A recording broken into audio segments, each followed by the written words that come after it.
Der Sound von Glück. In 5, 4, 3, 2, 1, los. Glück beginnt mit einem Klick. Entdecke die schönsten Urlaubsziele und starte in die beste Zeit des Jahres. Glück beginnt hier auf abindenurlaub.de.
Hi guys, so is everybody here? Okay, so let's go down with the music and go up here. So I hope you can hear some music. It's not too loud. I'll try to mix it here on my visual. Okay. So how are you, everybody? Here it's hot as hell. We have 37 degrees Celsius. That's like 1000 degrees Fahrenheit. It's really hot, really hot. Let's make it smaller. Okay. So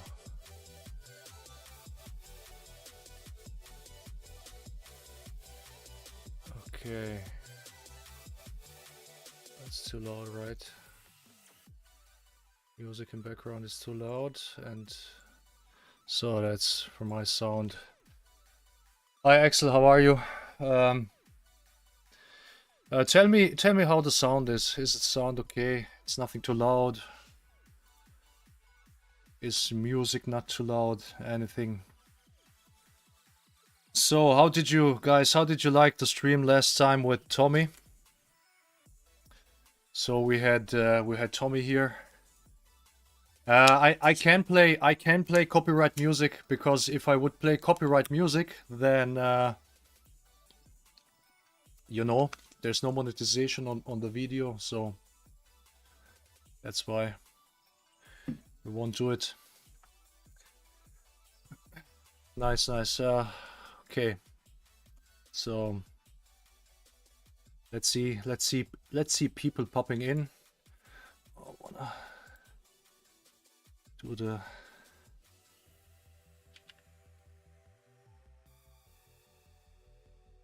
so let's do the editor on.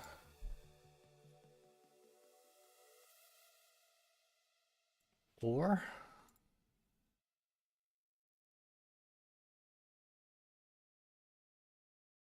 oh, we don't need that. So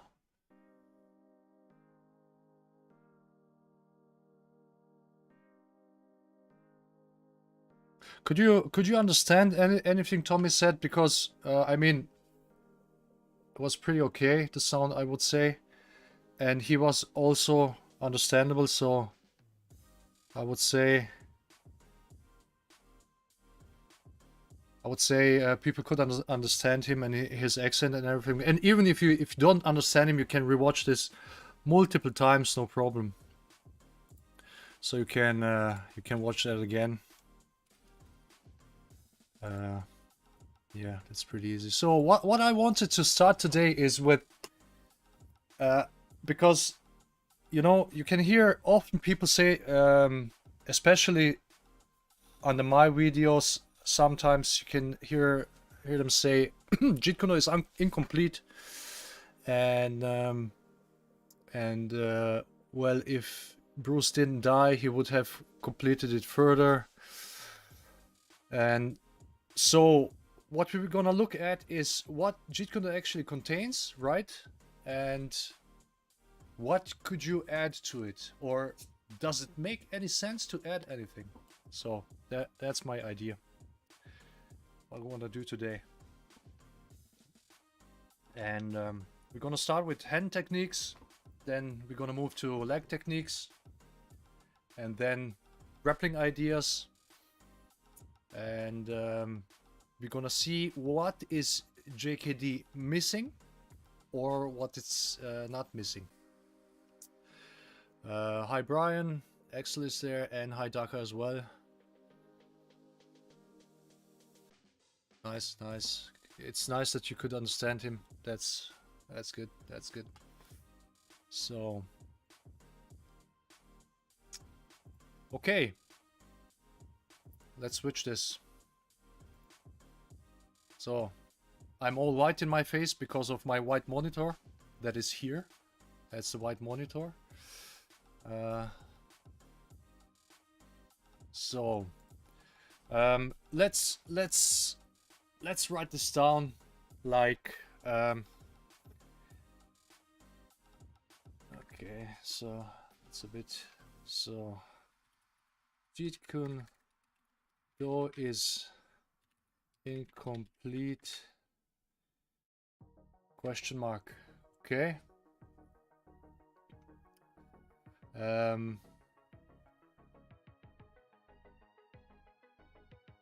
Yeah, it's missing Brazilian Jiu-Jitsu. Yes, yes, yes. Of course, of course. There was a interview with John Little, which Chris posted recently. I'm gonna show this as well afterwards. But John Little on I don't know, it was Kung Fu Genius, I think, where John Little he's a basically, can you say, a Bruce Lee historian? He had all the access to Bruce Lee's material, all the stuff Bruce ever wrote down on martial arts, and later on, of course, Jeet Kune Do. And John Little himself said that until he actually examined all this paper stuff, all these notes, he also was thinking that Jeet Kune Do is like a hybrid martial art. But as he went through and understood all this, he understood that it was not a hybrid martial art. So maybe at the beginning, you know, but eventually it's not. Okay. So, and the question where people say Jeet Kune Do is incomplete is probably related, like Axel just said there, is related to ground fighting. But let's see what Jeet Kune Do actually contains. Okay, so JKD tools. Okay, oops. So let's go and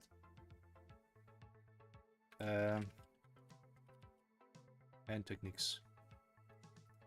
So, okay, as simple as that, as easy. Let me just a second. I'll show this one. Okay. So, hand techniques.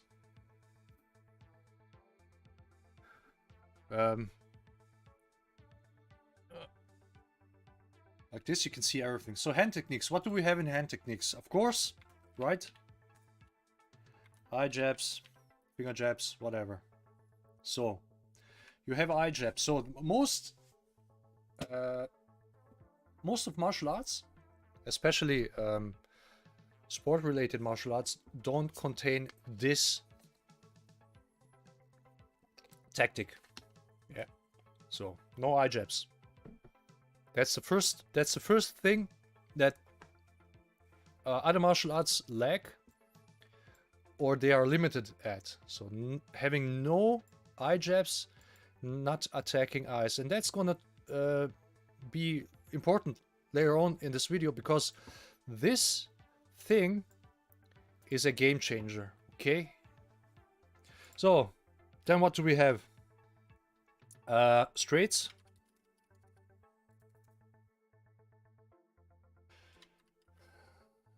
Straights.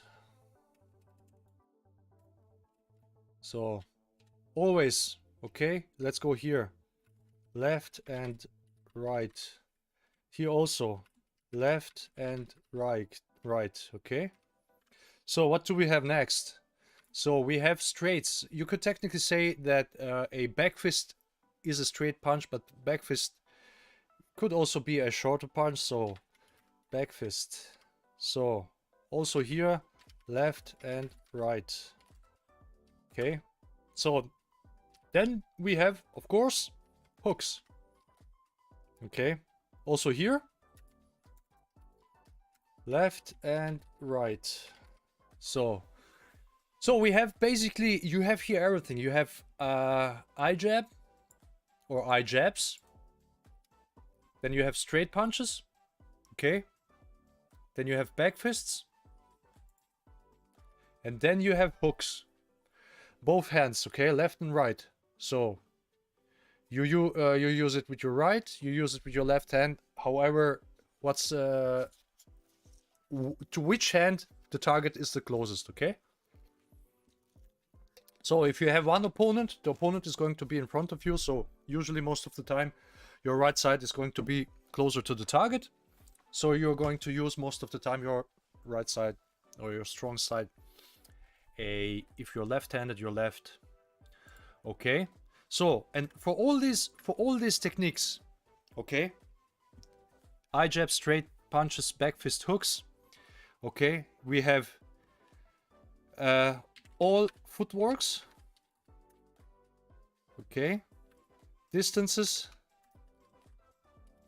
and angles, which means footwork. So you, for example, when you use a eye jab, you can move to the right, you can move to the, if you use your eye jab with your right hand, you can move to the right, you can move to the left, you can even move forward, you can even move backwards, you can move forward, you can curve to the right, you can curve to the left, you can move diagonally to the right, so like backwards to the right and backwards to the left, and or you step to the right and you go forward, so you move diagonal to the right or to the left. So all these basically 360 degrees directions where you can move. When you stand like this, you can move here, here, here, here. You can move in all these directions with any of these techniques. Okay, so what would you add here when it comes to hand techniques? What would you add here? You have your hooks, you have your straights, you have your back fists, left, right, and eye jabs. So very important. The eye jab is very important. So because eye jab is not only eye jab or finger jab. Okay. Do I miss anything? You can also add, if you want. Sometimes you could use this palm strikes. Okay, so sometimes you can use a palm strikes maybe to the ears, okay, or to one ear, and but usually you would use a fist, okay. So even, especially if you have conditioned your fist, your hand, you can use it all the time. Martin, a guy who trained with us for years, I think he said uppercut, Wolfgang, uppercut. It's a variation of hook. Hook, all variations. Let's see here.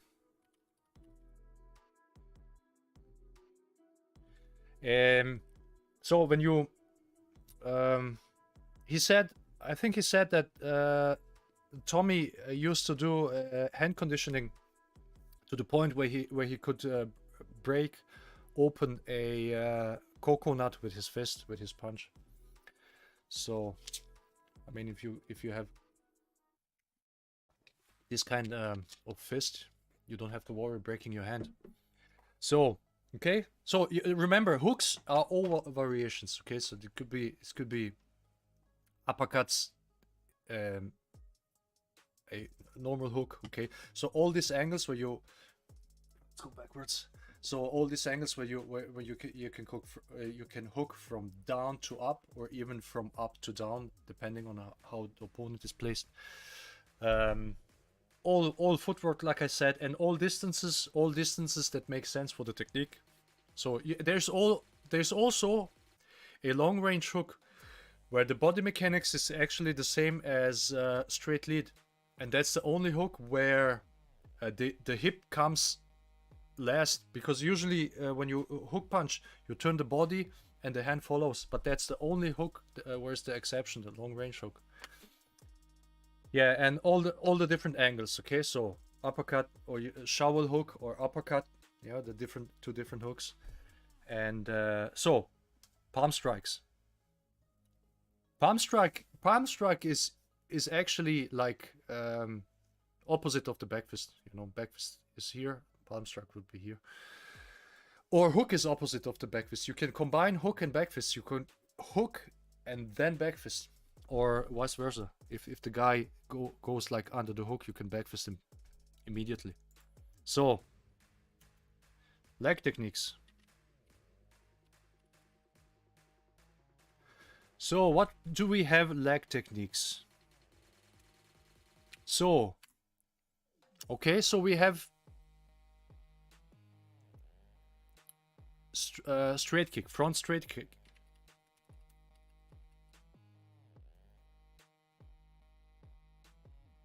We have front straight kick. Okay. So, then we have a hook kick.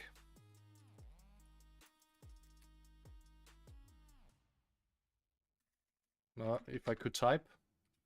So hook kick is actually a variation of the front straight kick, because the hook kick goes to the side. Like the straight kick goes from under to upwards, and you can kick all the angles in between. Okay, so, and you can use different heights. So with a hook kick. Okay, so different angles and variations, same as with punches. Then we have inverted hook kick. So inverted hook kick, it's a when you stand right side forward, okay, and you kick from this side, okay.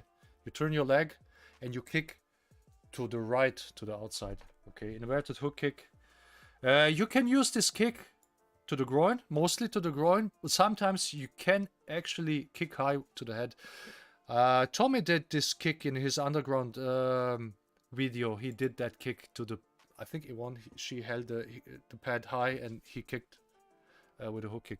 And you can see also Bruce Lee in a picture doing sparring with Ted Wong on a photograph using this kick.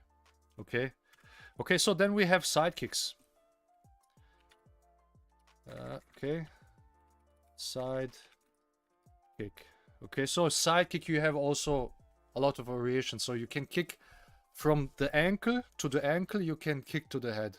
Okay, and all different type of footwork. So this here comes also here. Okay, then you have a so-called sweep kick. So that's a kick you would use rarely.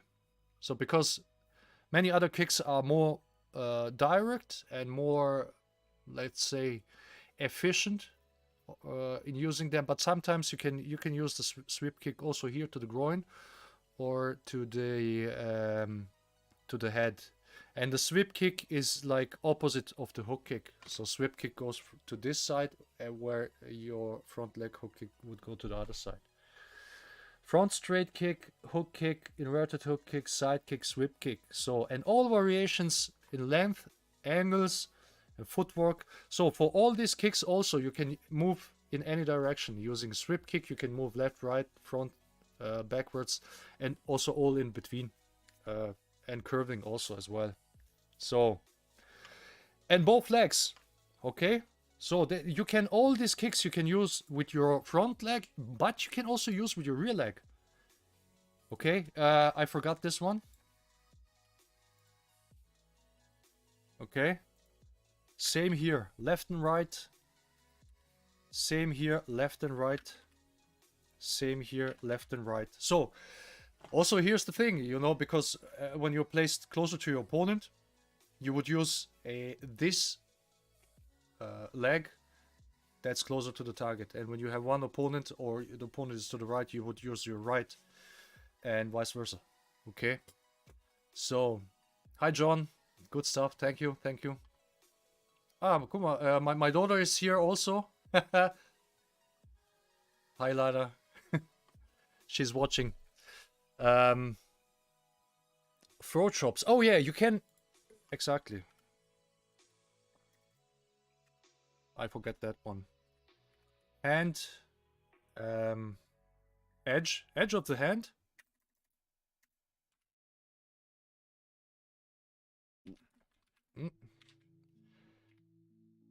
But I mean, you can use this. You can use fist. So it depends on your preference.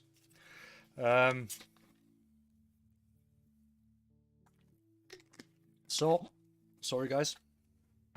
So we have front straight, hook kick, inverted hook kick, side kick, sweep kick.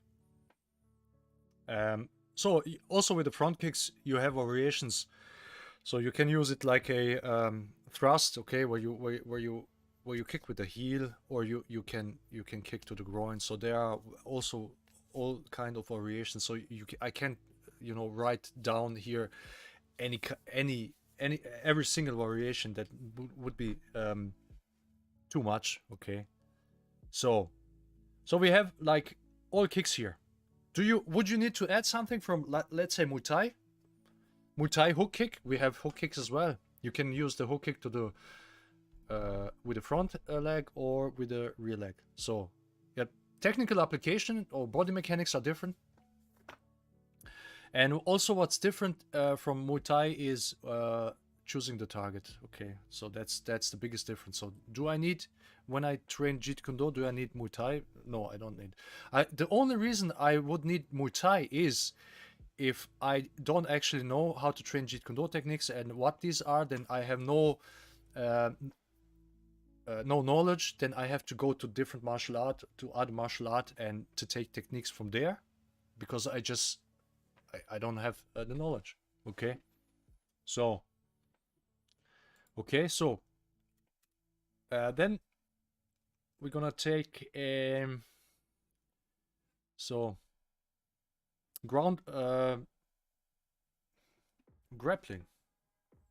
Okay, grappling.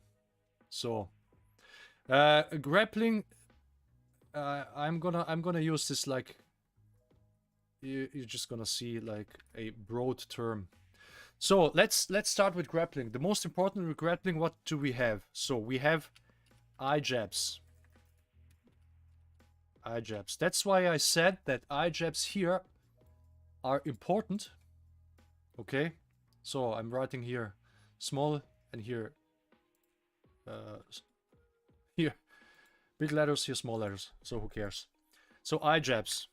Okay, so this means you can use in a close in-fight situation, you can use your fingers to go to the eyes. And eye jabs is not like jabbing the eye. You can jab the eye in a short distance, but you can also grab into the eye.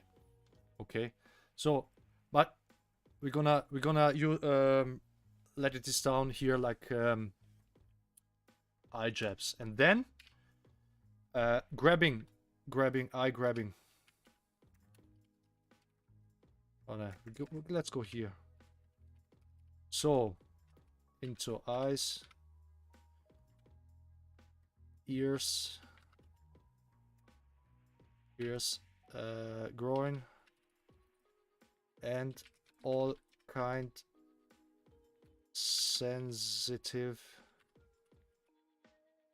areas. Okay, so that's basically what you would do in Jeet Kune Do when you would use grabbing. So you can grab eyes, in the ears, groin, and all kind of sensitive areas. Okay, so this could be also here, you know, under the collarbone or something. So you can grab there. Also grabbing like small joints and break them. So that's I would call this sensitive area. Okay. Okay, of course, striking. Right, so you can also punch and strike. You can strike. This technically eye jabs would be striking as well, but you can use in close quarter, or even if you're on guard, you can still punch a guy with a hook, for example. Okay, so next one, biting. Okay, so if the guy holds you and you can bite his arm or anything, okay, and you don't bite, just, you know, on the surface, you bite a part of his body off. Okay, so remember, that's not sport, so we're not using it for sport.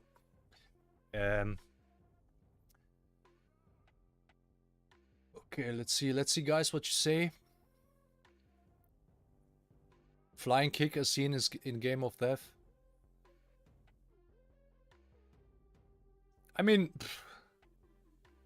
Just because Karim Abdul-Jabbar is so tall.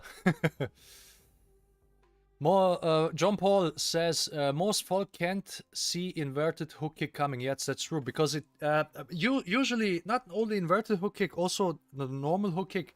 If you stand right side forward and he is also right side forward, you would use the hybrid kick, and this kick goes also inverted hook kick goes like under the line of sight of your opponent, especially if you feint a first with your hand and he reacts and then you follow immediately after the feint. You catch the people all the time with that. Yeah, that's really good. Yes, Lara is my daughter, actually. Yes. No, she does not Jeet Kune Do. She's they are away with my wife, so it's a kind only female party, so they are there, and she's got her you know, like tablet with her, and she probably saw that I'm online on YouTube. She's 9 now. Okay, I have 2 daughters.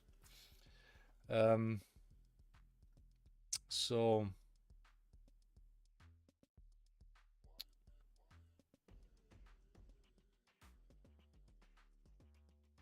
John, are you going to San Francisco seminar? That's pretty far away from you, isn't it? Yes. Groin, bite, pull for grabbing. Okay, so the grappling. So that's okay. A pinch. This is grabbing is all of that. So pinch, pull. Okay, let's put it here. Okay, because you can use all, that's all. And pull. You can pull the ear. You can pinch the sensitive area. Go grab, pinch. Okay, with your, it's, you know, and you can grab into the eyes. Pull. You can even pull eyes if you want. So striking, biting. So, okay. What you don't gonna do in Jeet Kune Do, because remember it's street fighting. So let's say some guy brings you down, and he goes down with you, and then he tries to do some joint lock on you, and you just go to the eyes and press your thumbs into the eyes or something. So then he has to release, because he's got to protect his eyes. Okay, and you can stand up and kick him or punch him or whatever. You don't try to, you know, to over grapple him and to do a joint lock on him. Okay, so that's all for street fighting. So grappling, if you call that grappling, we can use that for this also. So you can use sweeps and throws. So okay, so guy is too close. Okay, you punched, he went under, and you stepped while you're punching, he went under, and immediately you follow up with a sweep. Okay. For example. So, okay, what would you add here? Oh, okay, you can also, so here's the thing. You can use a single leg takedown or double leg takedown, but the difference, how takedowns, let's add that. Takedowns. The thing is, how would you use a takedown in JKD is not like in MMA or in Brazilian Jiu-Jitsu, because all these styles, they try to force their style on the opponent. So he's going to tackle the guy and go from the longer distance and try to take the guy down on the ground in order to grapple him. What you can do is, let's say you get punched, and you go on your knees, and then now you have the legs of your opponent in front of you. There you can take him down, okay? But you don't grapple then. You stand up, you punch, you kick him. It's similar to what Bruce did in Way of the Dragon to Bob Wall, was it? Where Bob Wall punched and Bruce went down and he pulled his legs and but the Bob will fall down, and Bruce then punched him into the nuts. So that's the idea how you would use this. Okay, so you can actually do that, but it's different like in sport fighting. So do you need anything here? You need something from any different martial arts? So you don't think in all these areas. You don't think in terms of martial arts. You think in terms of tactics and strategies. Okay.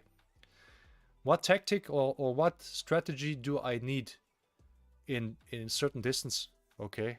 So it depends, of course, how the opponent is moving and anything. So let me see something. Okay. Let's go back. And that's basically everything you need. You have all the striking techniques.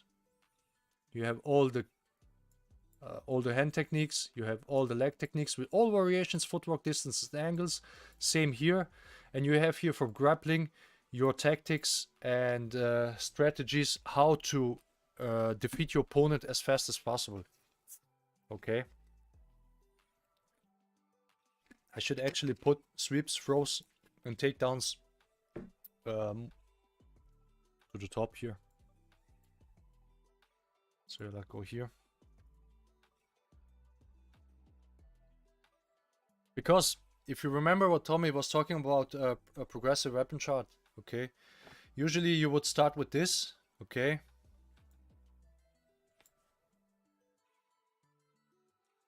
You go here. So you start with leg techniques. So, and when the distance comes closer in, then you switch to this, okay? And even further, then you switch to this. So, but they are like, you know, in some distances, it's not like always said, because in like a lot, I can use a finger jab almost in the same distance as I can use my low side kick. Okay, so anybody can. The finger jab to the eye has the same distance like a low side kick actually. Almost. It depends. But if the opponent is coming in and you counter him, you can use either the straight lead, eye jab, or low side kick to the knee. Okay. So it's not defined, clearly defined, or it's fixed in what distance you use what technique. So because you should actually think in terms of attacking openings. So you attack openings and not, I'm gonna force the side kick on this guy. Well, if the knee is open and it's placed on in a right angle to you, then you can use a side kick. Okay. If the guy stands in front of you like this, you wouldn't side kick the knee. He would only side kick the knee if he has one leg forward. Okay. If he's standing like this, you would use the groin kick, because you can easily go here between. But the groin kick you can use also here, where you go here around the leg. You use a hook kick, or in this case, you would then use the inverted. Okay. So you could say maybe one day in a situation A, I would use a side kick, and the next day in the same situation, I would use a finger jab maybe. Okay, so depends also, you know, on the form of your daily form. Okay, so did I miss anything?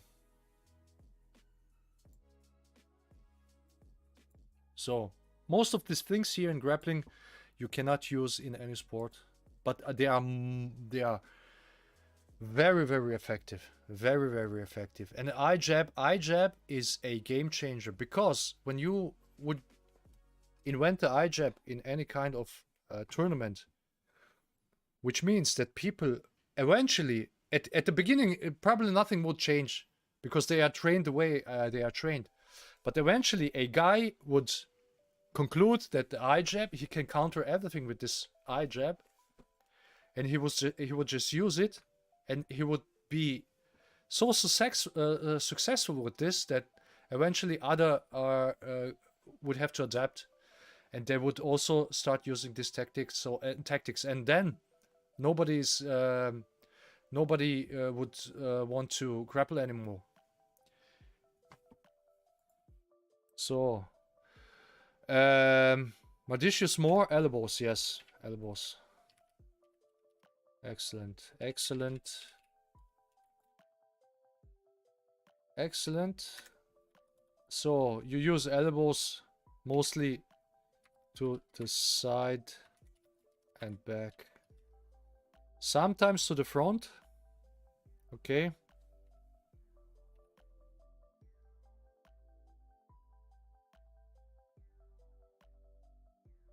Sometimes to the front, because in the front using your hands is quicker and more efficient, and you have more variations with the elbow. You don't have variations. But let's say you punch and you get blocked here like this, then if in this case the opponent stays close, you can here use the elbow.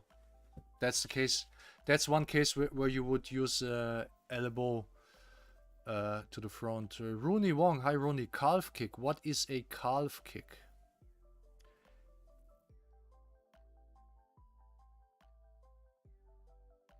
Kicking to the calf, or no, I have to say, I have to watch what calf means. So remember, English is not my first language. Sometimes I forget the words. So okay.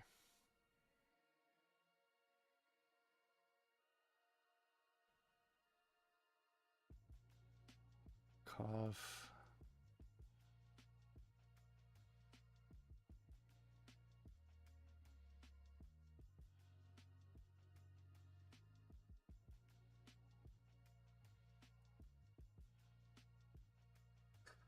You mean kicking with the front side of the calf, with the lower leg, or kicking to the calf? Because I won't use it as much. Kicking like in Muay Thai, the kick with the shin. It takes a lot of distance away. So you would usually kick with your shoe. Okay. Q Young, hi Thomas, how are you? I'm okay. It's so hot here. We have 37 degrees Celsius. I'm not sure what is in Fahrenheit, but it's like deadly. It's almost desert hot. Axel Stone, so he means kicking the lower leg, but that's not the decisive target. You can kick actually. Well, if let's say the opponent kicks, okay, with his rear leg, and you evade the kick, and you can also even deflect the kick, and then as he steps with this leg down, like his calf is turned toward you, or slightly on the angle, you can actually side kick the calf, and you would probably break the ankle there with the side kick. So you can actually kick there, but I would kick lower under the calf, like more towards the ankle, so you can break it very easy. So okay.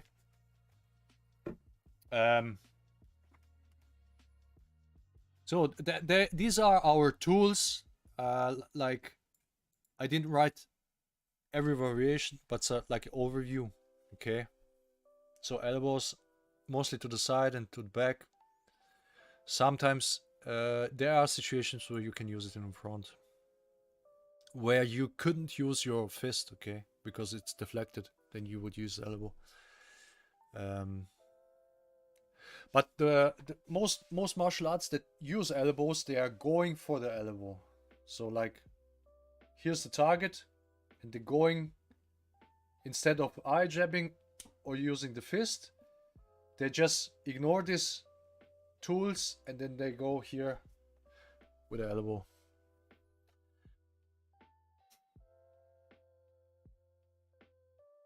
So Axel says, I believe the aim of Jeet Kune Do is to stop the person dead in their tracks immediately. So that's like the highest goal, okay? So that's the highest goal, which means you have always... Oh, we can write this down. Why not? So because that's also important. So you have here before,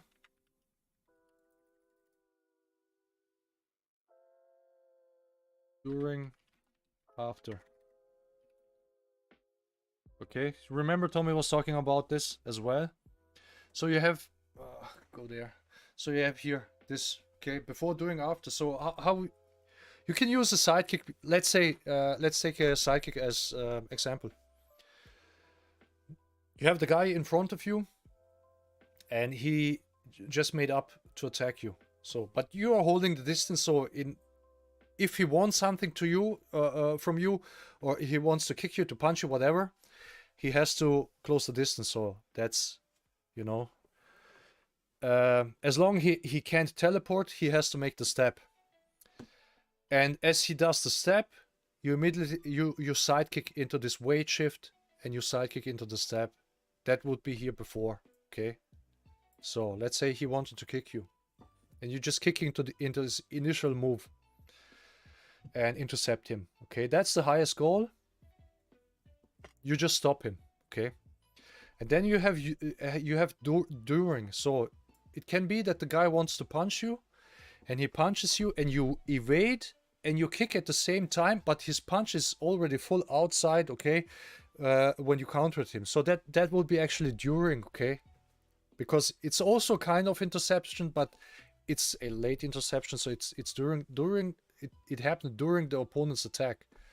Which the before thing is, you countered him actually before he could develop his technique. And after this is the easy one. So he wants to kick you, and you evade, you do your retreating step, and you evade the kick, and then you kick again, or punch him. So that would be counter after. Okay, but all of these are counters, okay? Because the counter is always a reaction to the opponent attack. What's not counter, what's a clear attack is when you attack first. Okay, so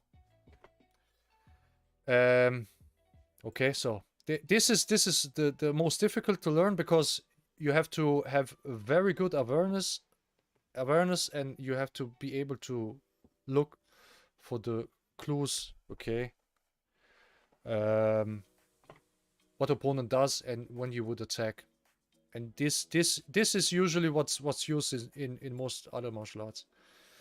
Okay, the second two. So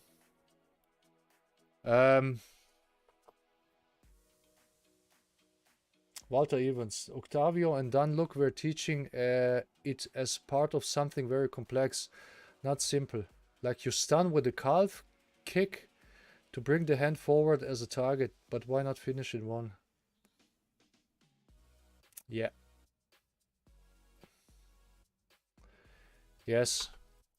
Well, you have always to make things complicated, you know, so so people stay interested.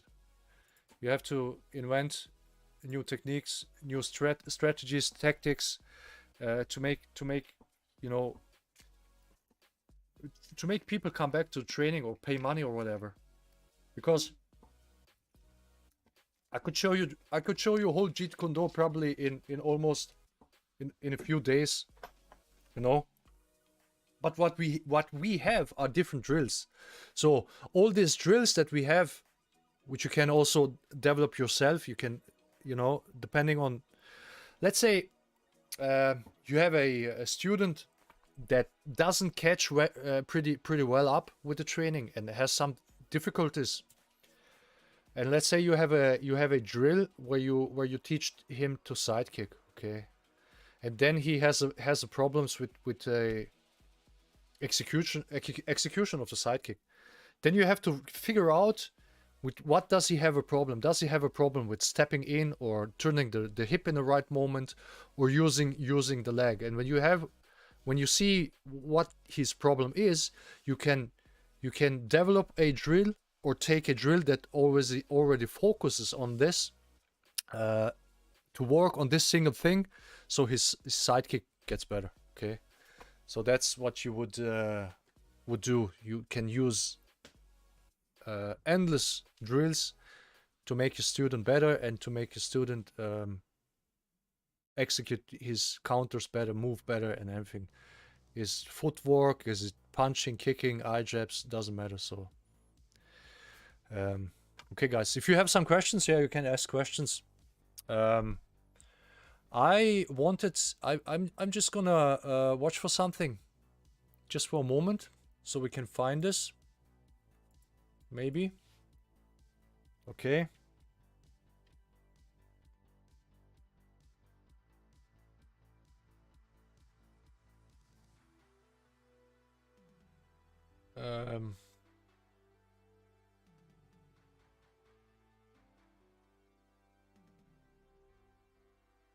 If I want to find some takedowns.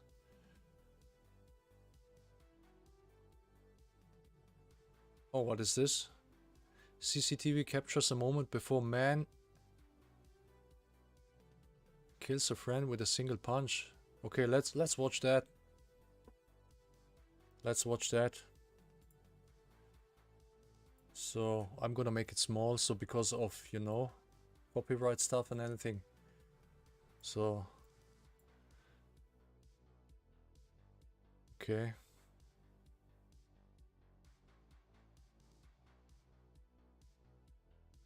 So let's see what happened there. So these guys are apparently friends.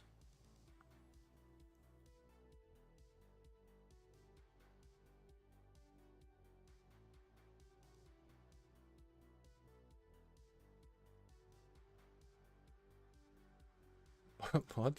I didn't see anything.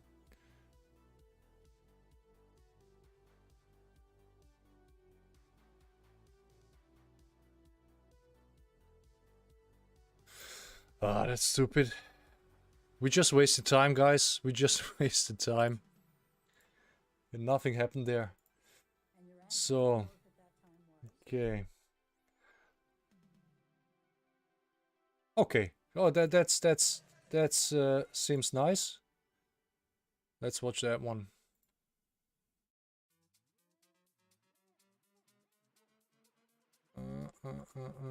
Okay, so you see here, that's a typical example.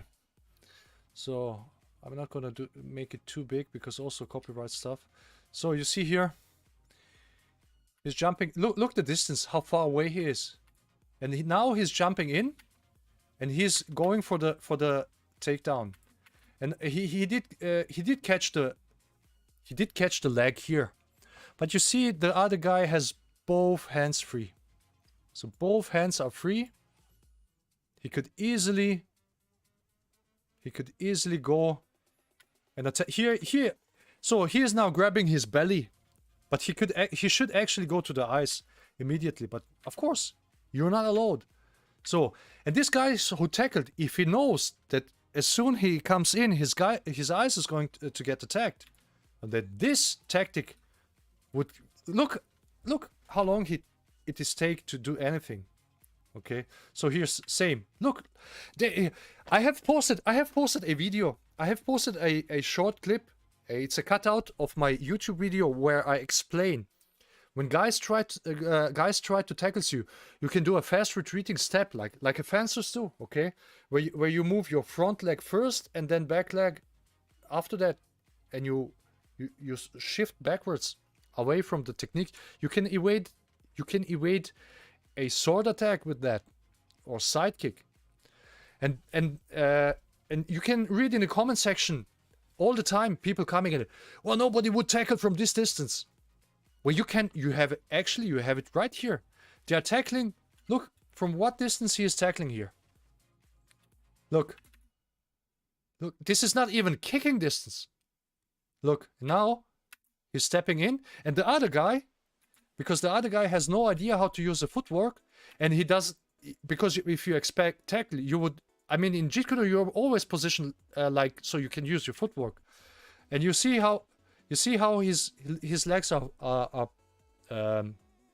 placed. So you have the legs here. So in order to fast move backwards, this leg should be placed here behind him. So he could shift his front leg away from the attack. So when you move your front leg first backwards, so he can't catch it or kick it, okay? And now he didn't, so what he did, he actually moved his upper body backwards, but his leg is still here. That's the mistake. You don't evade attack like this, like he did, okay? You should move your leg first, okay? And then, now he's moving, but it's too late. And the other leg is on the side, so he couldn't even move backwards. Only what he did is pulling his leg away, but staying basically at the same spot he was before. And now you see here, same idea. So now instead of going here to the throat, he could grab the eyes. Grab the eyes, finished. And so many these MMA guys and Brazilian Jiu-Jitsu guys, and I'm not saying everybody, but the guys who comment that, when I show what you should actually do, they're laughing at it. But you could do it here as well. Look, it's so easy. Go just to the eyes. Go now to the eyes. Go now to the eyes. Now go to the... He's punching. Go to the eyes. Go to the eyes. Go to the eyes. What are you waiting for? You see what I mean? Here, same idea. So he's not... Look. Go to the eyes. Go to the eyes. What are you doing? Go to the eyes. Same here. Go to the eyes. Just go to the eyes. Hello. What are you doing? So you see what I'm talking about.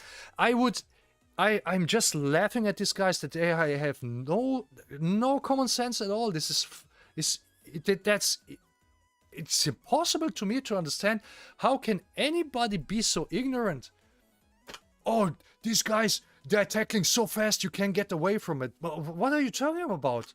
If you couldn't go away from it, then no fencer would be able to avoid a foil thrust.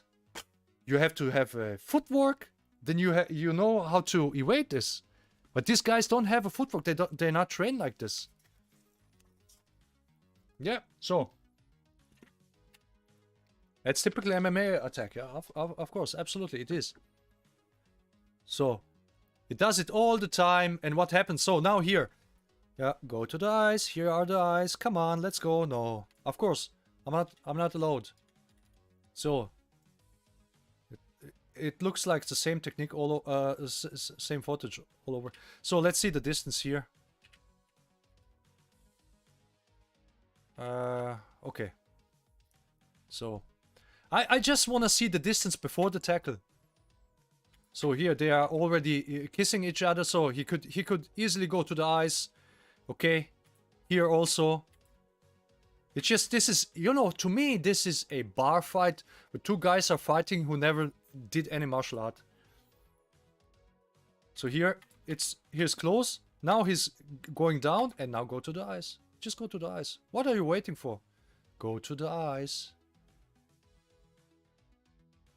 And so if people say takedown is so effective, it's not. Look at this. Look at this. Just go to the eyes. Hold him with one hand and go with the other hand into the eyes. But no, they're now Olympic grappling. And this, because of the rules, you have no choice but doing this. Okay? And in fact, there's a grappling school here in my small town where I live.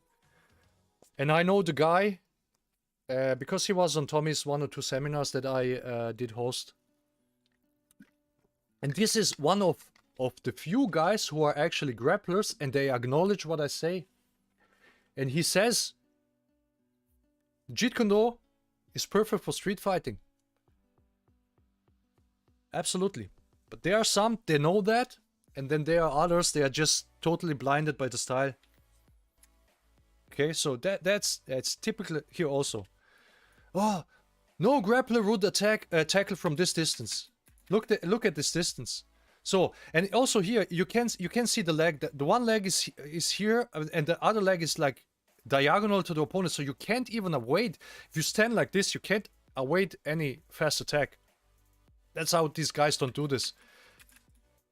Look how he's exposing himself by wanting to grab his legs. You could go to the eyes. You could knee him even. You could, I think, and as soon as the guy has one knee in MMA or in UFC, as soon as the opponent has one knee on the ground, you're not allowed to knee him or to kick him into the head. And when he tackles you, naturally he's going to have at least one knee on the ground. So now you're limited there as well as a defender, okay?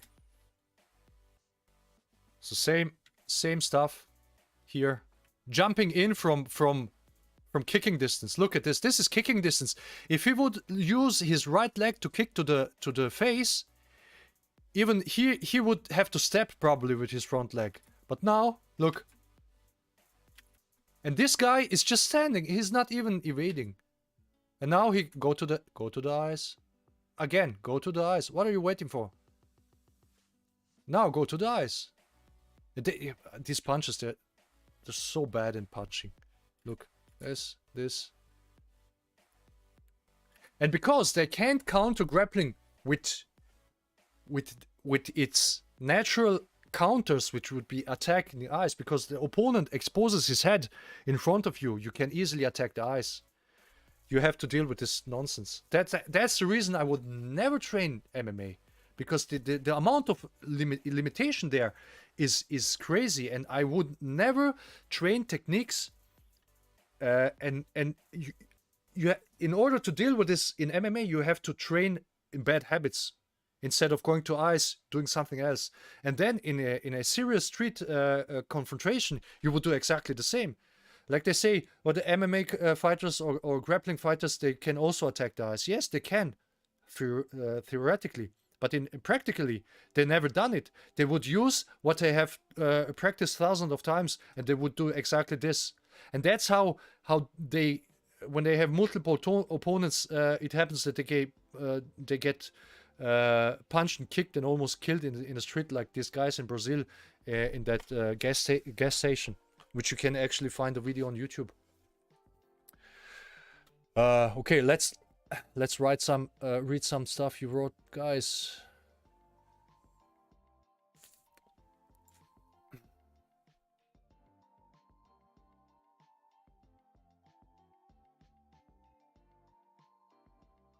Bruce didn't even charge sometimes when his students couldn't afford it. He was a lot of more caring and generous than people know. I don't know, probably, yeah.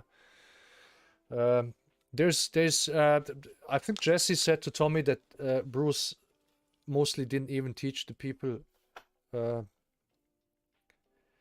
He often teach them stuff that he abandoned himself, so he didn't do himself anymore, and he didn't want to show them everything, which could be possible. I mean, he was changing all the time. That's how all these students of him are so different in terms of techniques, because they train with different time periods with him. Axel says again, Daniel Santos said Bruce was really fond of, I think, 4 specific judo throws. Yeah. I mean, the hip throw, of course, and then when somebody holds you from behind, you can use your shoulder throw as well. Okay. So if somebody holds you from behind, but his weight is coming forward, okay, then you can throw him with a shoulder throw. Which I actually done once with a friend of mine. He came from behind. I didn't expect him. I just throw him. It's like 20 years ago. So guys, remember when you watch these MMA fights, and then just watch at what moment I could actually be able to attack the eyes, or the guy who is attacked. Okay. So because these takedowns, from long distance, they are perfect to attack the guy to the eyes. Just perfect.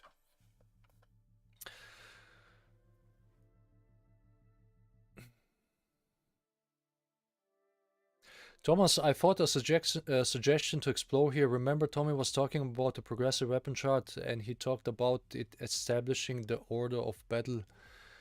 Well, there was a video. We're gonna talk about the progressive weapon chart, yes, because that's it's rather simple. But I'm gonna try. I'm gonna try to draw that.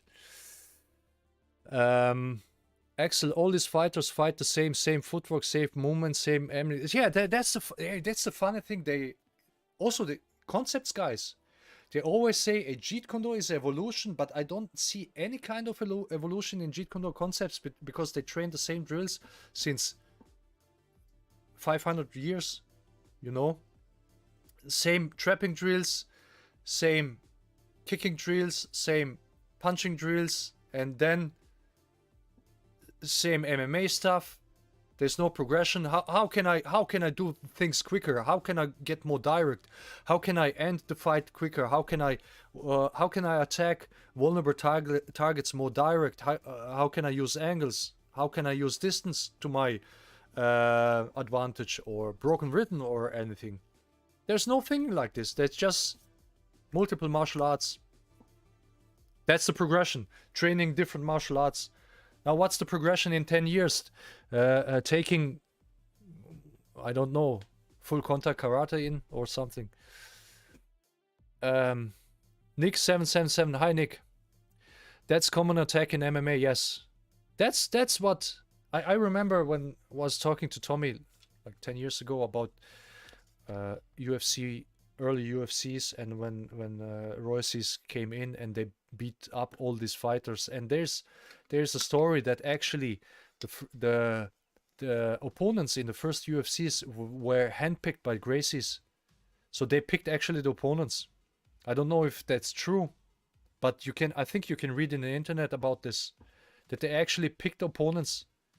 And then also this who were these fighters? You had the overweighted fighters, you have some Muay Thai fighters, some kickboxer, then you had some boxer who used one glove for some reason.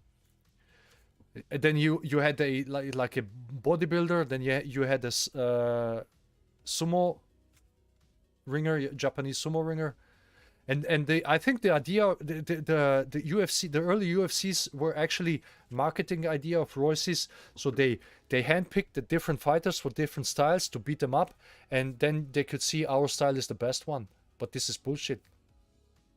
You know, I would rather I had much more respect against a good striker than against a good grappler, because seriously, I'm not afraid against any good grappler.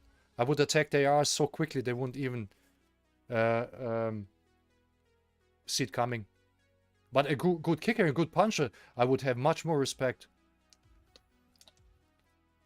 than a guy who can grapple but can't punch and kick and move. So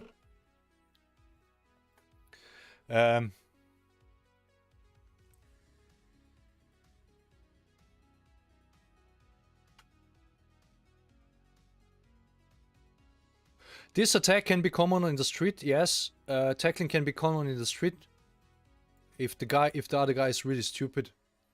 But I have done a video how you can deal with this and train your footwork. This wouldn't be smart for the street if there's multiple opponents. So that's the funny thing, okay? In a street fight, you always have multiple opponents. Always, of course there are exceptions, but you can say you're gonna always have multiple opponents, because the thing is psychologically really clear. You have a group of people. A group of people has always like more courage than a single guy. So if you walk down the street, what? Google Assistant. I didn't ask him anything. So if you walk down the street in a night or like in subway or something, and you see one guy standing around, okay?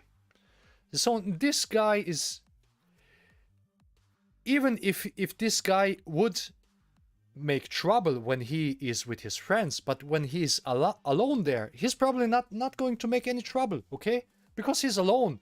He's aware that when he is alone, the risk is higher that that you could actually beat him up.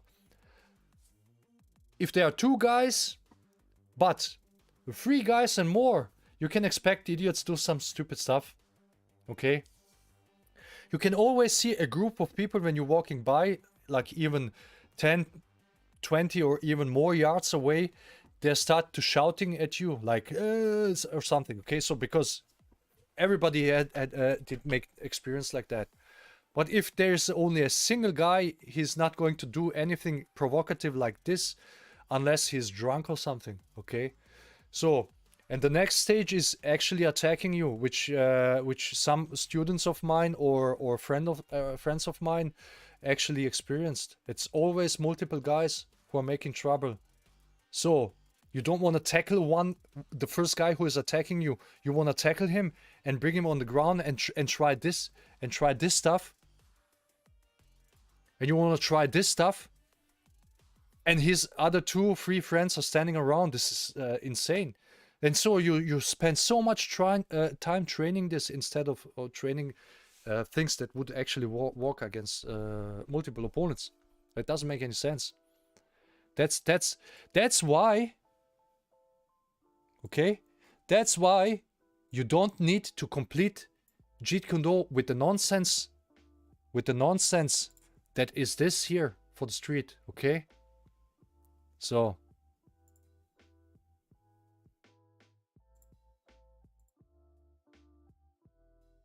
The only reason you would want to do this is because you can't let go of your style. You're emotionally attached to the style.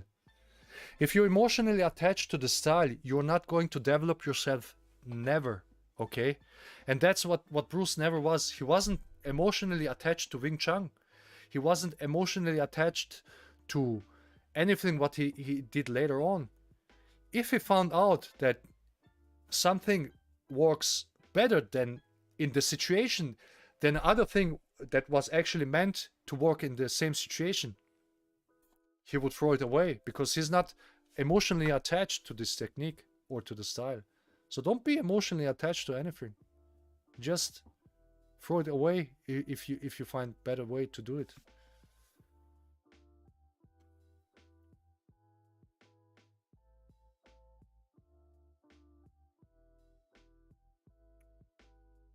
Anthony Shi, hi Anthony. Thomas, here's a video of a Japanese MMA fighter stopped by eye poke when he is doing a takedown.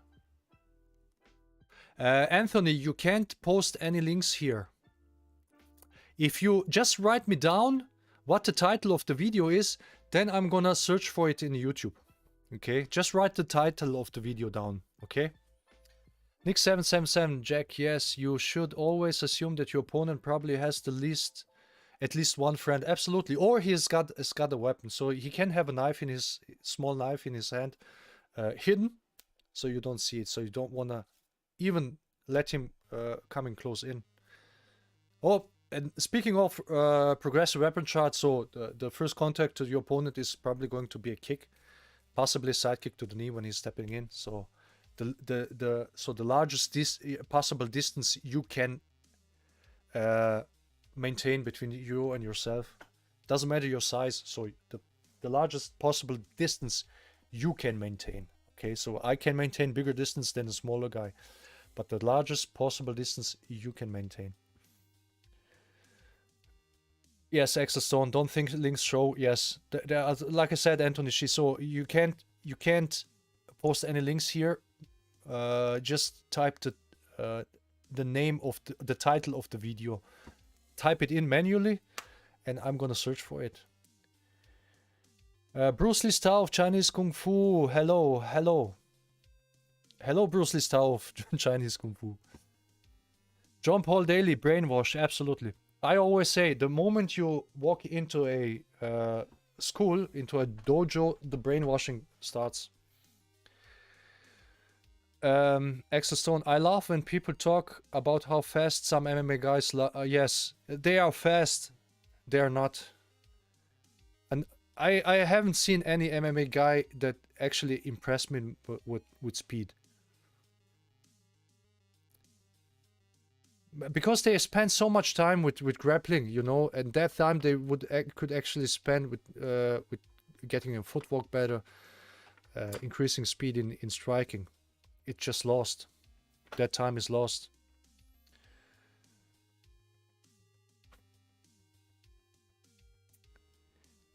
Did you ever spar with the MMA practitioner? We don't spar. So what we do is we let us getting attacked and we counter these attacks. Okay. So this I don't care what kind of guy does this. Okay. So because it works any time. There's who said that to me?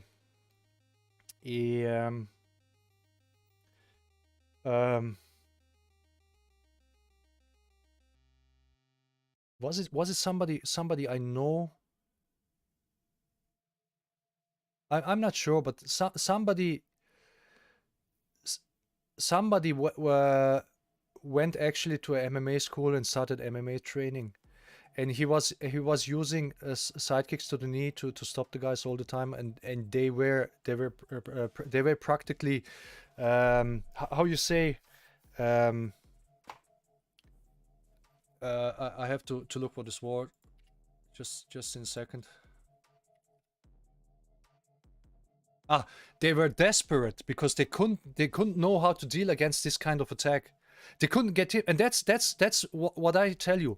If there's a guy in front of me, and you know you have a good distance control and good distance sense, and because I have trained with so many people in the seminars, people from different various martial arts. And it's always the same. They try to step in, and it just come with a sidekick or with a long hand strike. Every time it works every time. And even if they know when it's going to come, they just cannot overcome it, because if you have a good timing and you time it good, and the moment he steps in, he gets caught. He can't even evade it because the counter comes during his front leg, his step leg is still in the air. He can't even change the direction even if he wants. And in the street, you have only to do it once and it's finished.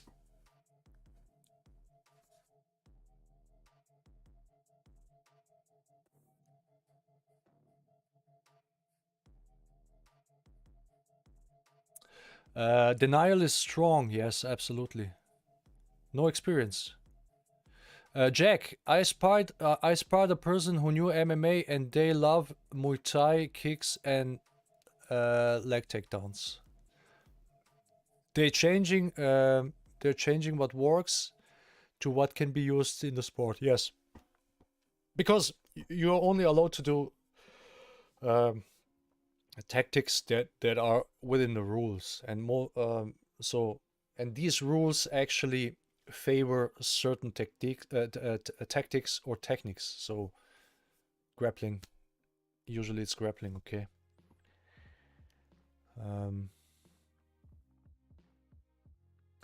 Walter Evans, I remember that gas station video. Yes, absolutely. The guys, there were two professional MMA guys. They were like arguing with a girl during they were paying at the cashier. Okay.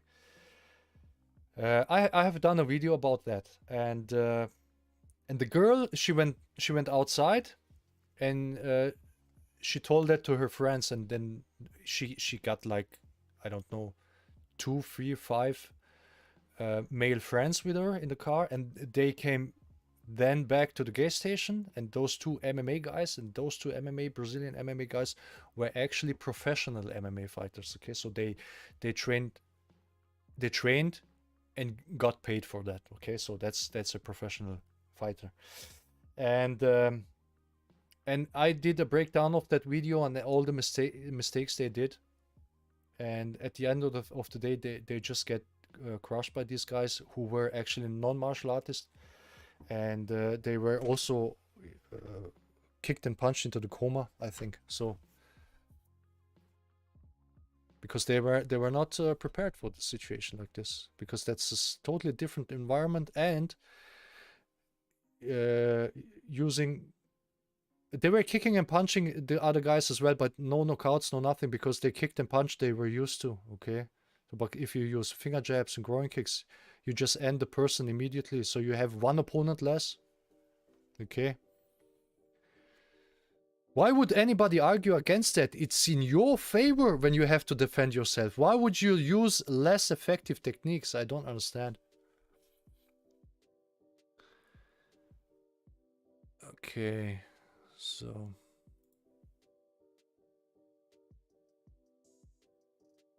Daka, Eddie Bravo said that in a street fight you should never go to the ground.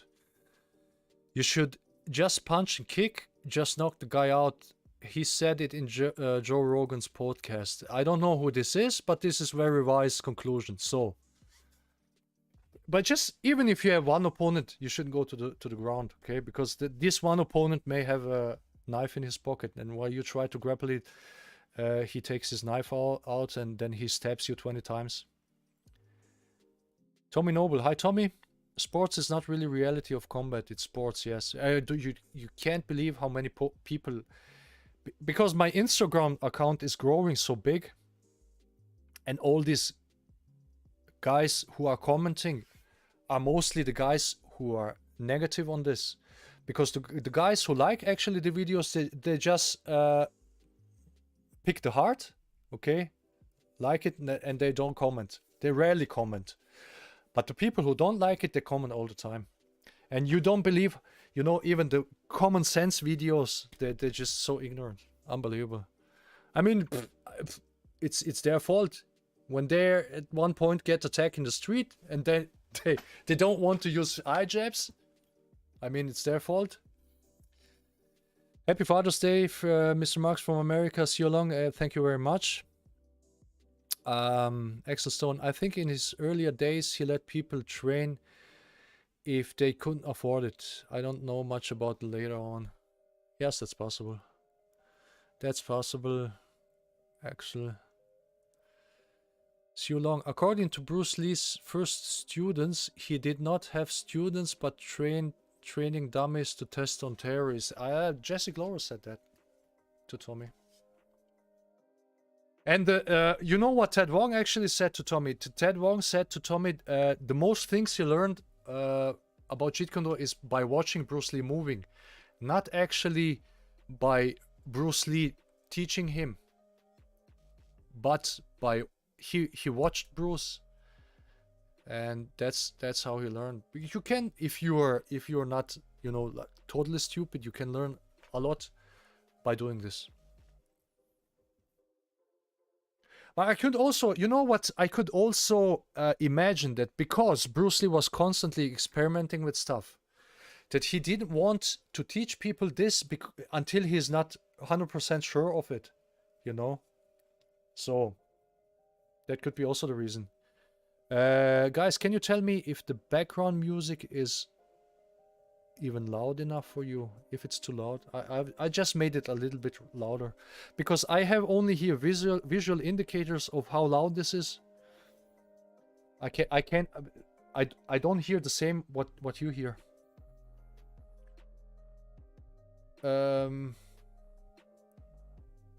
Axel Stone, yeah, that's right. A hip throw was one of them, but I forget the Japanese name for it. I did judo when I was like 11 years old, and most of the throwing techniques I learned back then. So there are also judo masters or judo fighters. I don't know if you know that. But the best judo fighters, they concentrate on one technique in a competition, and they get really good at this, and they use always that one to throw the opponent on the back. So they also figured out that reducing is much more effective than training 20 types of throws, but you know, not being really good at any of these 20, or just doing 2 but being able to pull it off at anybody.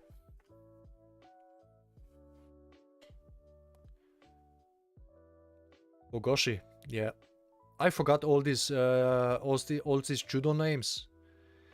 After I did judo, I did like for 3 years karate, Shotokan. And then I started Jeet Kune Do. Exostone, even Inosanto says today, looking back, he was just pretty much behind Adami for Bruce, like all the other students. But he didn't say it in a mean way. He learned a lot of... Yes, I mean, I know. Absolutely. You have no idea how much I kicked and punched Fabian. Especially in the early days. I kicked and punched him a lot. Which I would never do today. Because when I was younger, you know, late 20s and early 30s, I didn't probably care as much. I just wanted to make it work. So, but nowadays, you know, I wouldn't do that like this anymore. He can tell you stories, man. Once I almost knocked him out through the helmet.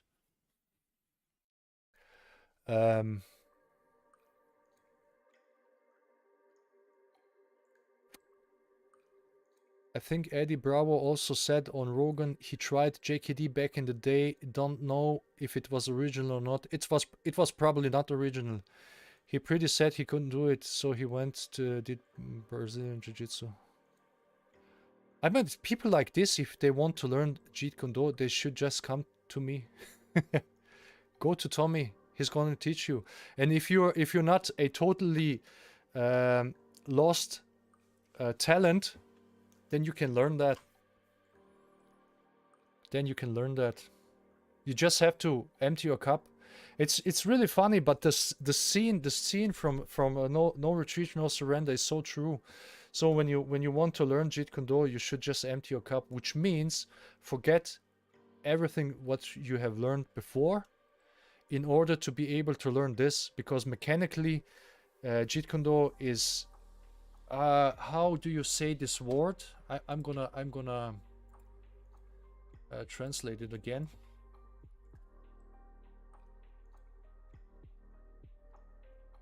Okay. Okay, you can say that. Mechanically, Jeet Kune Do is much more challenging than anything else you have trained before. Trust me. Okay? The straight lead is so hard to learn. It's so difficult to learn. It takes so much time. You should drill it every day for at least 1 year and just concentrate on this one technique. And now imagine a guy who trains a martial art for 20 or 25 years, and you come to him and say, you train this for a year and don't train anything else. He's gonna say, am I stupid? Should I throw away everything that I learned? So that's why you're never gonna find any good Jeet Kune Do guy that came from other martial arts. Probably not. The people who have never done any different martial art or other martial art, and when they start with Jeet Kune Do, they usually progress the most. Even in my school. So, you know, I had people from Muay Thai, I had people from MMA and from different martial arts in my school, and they come in. There was a Russian guy who was the funniest of all of them. He came, and he had already his kung fu suit, so he trained already somewhere. And I started to, you know, a few people were in the class. He wasn't alone, and we started the training, and I showed him how to stand, how to move, and how to punch and everything. And like 20 or 30 minutes later, he told to me, "Do I have to stand like this? Can I just punch the way I want?" That's literally what he asked me. And I said, "Well, we do here Jeet Kune Do. We don't do here anything what we want." And he said, but isn't Jeet Kune Do doing what you want? And I said, no, it's not. And that's the first time and the last time I saw that guy. Because, you know, that's the result of 40 years of misleading people about Jeet Kune Do. Really. What do we have here?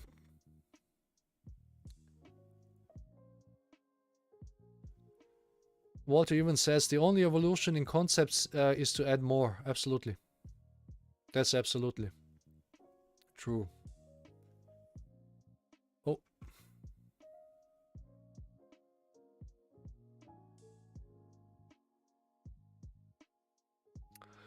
The title is Japanese. Okay, so Anthony Shi had typed in the title. So I'm gonna copy this. I'm gonna look for this video. I hope this works. Let's see this. My God. I think I found something. So let's switch to 4.4.13.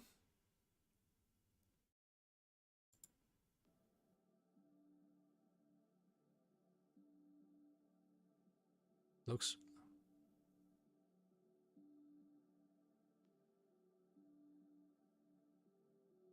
Oh, there you go. There you go. That's so easy. That's so easy. Absolutely. So let's okay guys, watch this. So that's the video. So that's apparently an MMA guy against what is this? I don't know. So this guy is just waiting. Now you have this typical, and now you you just go to the eyes, finished. That's it. And he didn't even do it strong, believe me, because if he did, okay. So here again, here can you just go to the eyes. Same. Okay. You cannot apply this if the guy is countering like this, okay? So I'm imagining he's now talking how he tries to tackle the guys and he gets eye poked all the time. Yes. Is that true, Anthony? So now look, he's running. Yeah, that's it. Okay. I mean, people are eventually maybe catching up. It's also possible they were watching my videos because I've shown this years ago in my videos. Years ago. Okay, so common sense. That's common sense, man. That's no magic. And how many people left to this? You have no damn idea. John Paul Daly, emotionally attached to a style, says it all. Absolutely. TC has something along the same. Show me a better, simpler way, and I pick it up immediately. Absolutely. So if you can do a counter to a technique simpler, more efficient, and easier than Tommy already does, then Tommy is going to adapt that. But you know what? That's not going to happen because there's no simpler way than straight line from A to B. And A is my hand and B is your eye. Tommy Noble says the more attackers, the quicker to accelerate to violence. Absolutely, because when there are more people, they have more courage and they feel safer, so they do more stupid stuff.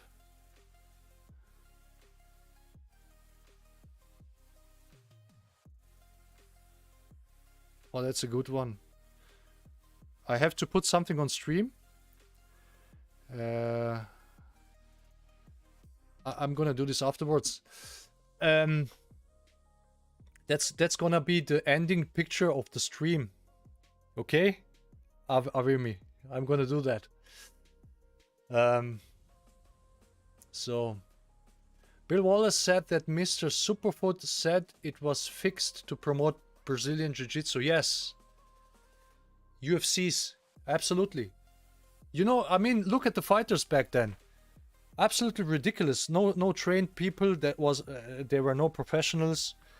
They that were stylists. So, and everybody was just like, whoa, look at this grappling. I'm gonna just go to the ice. What the fuck are you doing, man? What are you waiting for?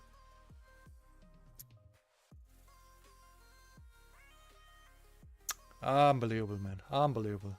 And when Tommy watched, he told me when back in the day when he was watching UFCs, and he said, what the hell is this? This is like going backwards and not going forwards, because that's exactly what it is, moving backwards in martial arts.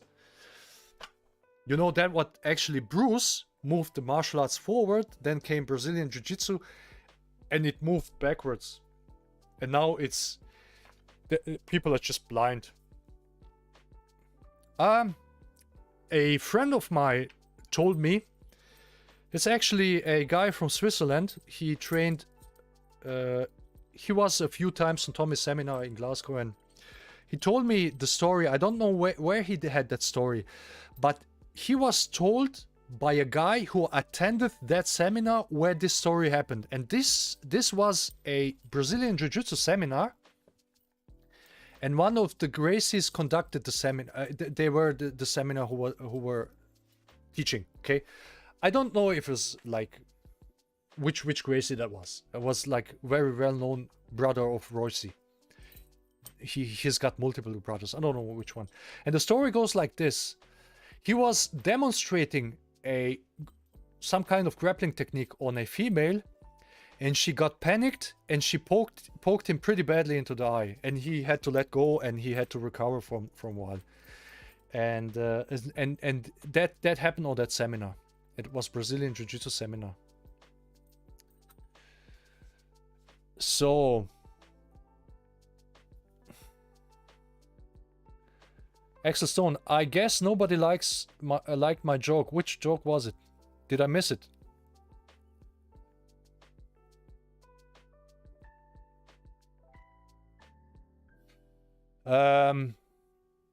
Anthony Shee, I got the joke. I didn't got the joke. What did you say? Tommy Noble, interception is a perfect defense when it comes to law, as you need to be attacked in order to intercept whatever attack is offered. Well, it depends. Okay, so if you really can pick up the attack early, and you counter the guy before he actually starts to execute his technique, it actually looks like you attacked first. So, you know, that's the textbook interception. Walter Evans, the BJJ girlfriend joke. Okay, so I didn't pick that one up. Daka says the Gracies did pick their opponents. Bill Wallace Superpod said that in an interview when he complained they kicked him out. That's why he was in the first UFC but not on the later shows. Okay. Yes, I heard the story as well. That they picked opponents. It's like in boxing nowadays. You're the champion and then you can pick your opponents, and like back in the time you had to fight everybody who actually went through all the fights to the top. So you couldn't just, you had actually to fight against the guy who did beat all the guys under you. So you knew the guy's actually good. And nowadays, if you're a champion, you can say no, I don't want to fight him. That's nonsense.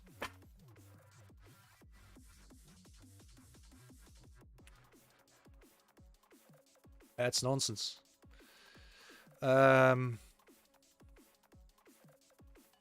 So, hey man, my girlfriend is a Brazilian black belt. Don't mess with me, yeah.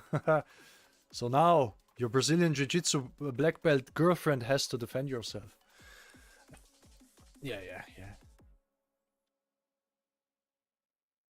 Axel, they hand out free black belts if you go to classes for a week. I'm not sure about that, if the Gracies do that, but there's also kind of culture raising in Brazilian Jiu-Jitsu, as I read that they just, usually like back in the day, you had to train a long time to earn your black belt. Like in karate, you couldn't just train 2 years and be first dan. So you had to train like for years.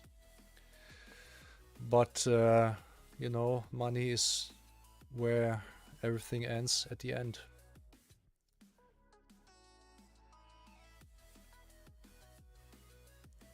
Anthony Shee, it's not loud, but we can hear it. Okay, the music probably. Walter Evans, interesting point Tommy made last week about how Bruce was teaching people stuff he already discarded. Yes.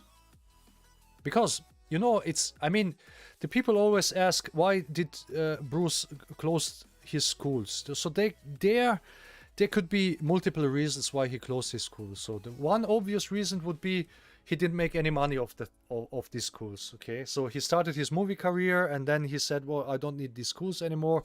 Just close them. The other thing is thinking about what is being taught in these schools. So most of the stuff that are still being taught in the schools like Seattle, Oakland, and maybe also LA, were maybe stuff that he didn't believe in anymore. So then he said, why should I even running these schools and teaching material that I don't believe anymore? And now I have another source of income. Just close the school. I would guess that was actually the reason. Because he was in Hong Kong when he closed the schools. Or I don't think he would close the schools if he didn't have any other real income. Because, I mean, he didn't make a lot of money off the schools anyway. So you have to pay the rent, the place, everything for the school. Insurance, maybe, you know, if you injure some students or something happens, you need insurance. So Exo Ted Wong won't learn from Bruce movies. How do you think won't learn from Bruce movies? That's kind of shocking. What did he even teach? No, he didn't learn from watching Bruce Lee movies. He learned from watching Bruce Lee himself in person doing stuff. That's how he learned most stuff, not from the movies. So don't misunderstand that. Can't hear background music. Excellent, you can't hear it. So I don't want to make it too loud. So that's like the half visual indicator, like comparing to my voice. So guys, I'll be right back.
So I'm back.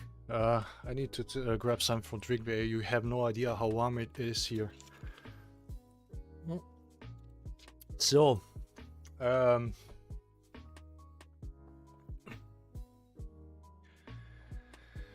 Eddie Bravo is an MMA guy. Okay. So, I did judo, Walter Evans, but only when I was 6 for a few months. I did it when I was 11 or something. Tommy Noble, barely hear the music. Okay, so I made it louder. So we don't need too loud music, you know. I'm using here copyright free music from Stream Beats by Harris Heller. He does he makes shit tons of money of it. So his idea was to, because he's a musician and he's also streamer, YouTuber. He used to be on Twitch, and I like to watch his videos because he shows a lot of content all around tech content, streaming, YouTube, and anything. So I was always interested in stuff he was showing, and he had the idea to make a music.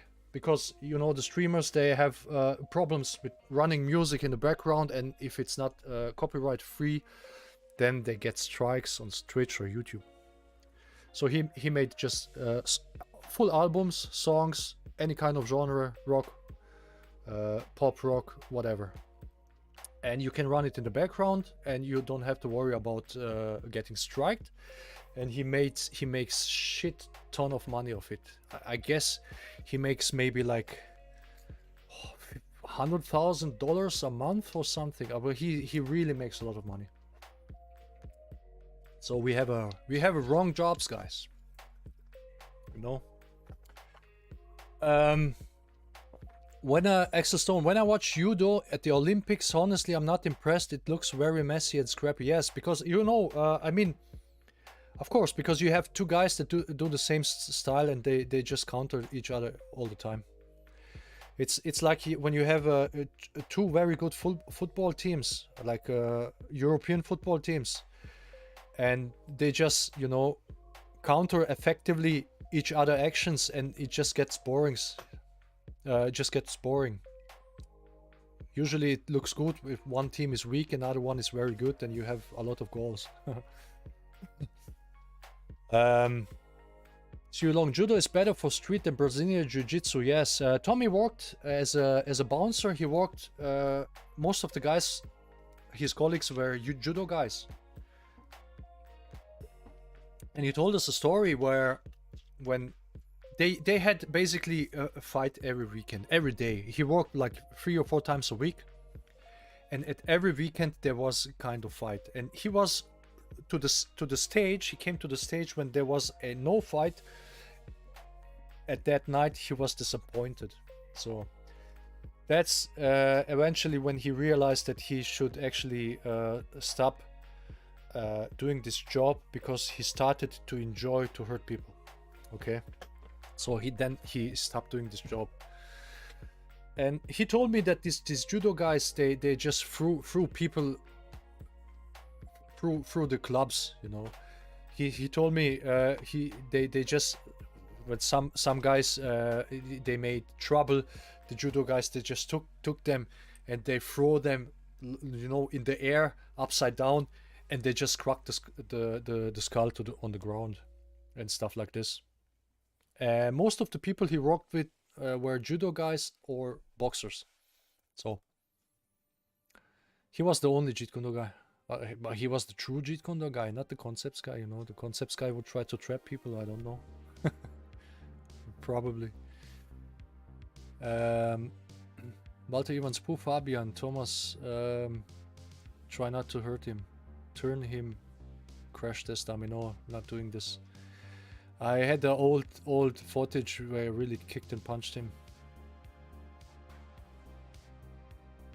Sue Long asks, do you use Googles for iJabs? Yes, either Googles or I have different ones. So I have like this, you know, this where you can buy in like you know, where you where you use it at your work, you know, these big plastic some, or there are some like those from airsoft games, you know, where you have mesh in front of, or like a helmet with the fencing type of mesh in front. So these three types of protection we use.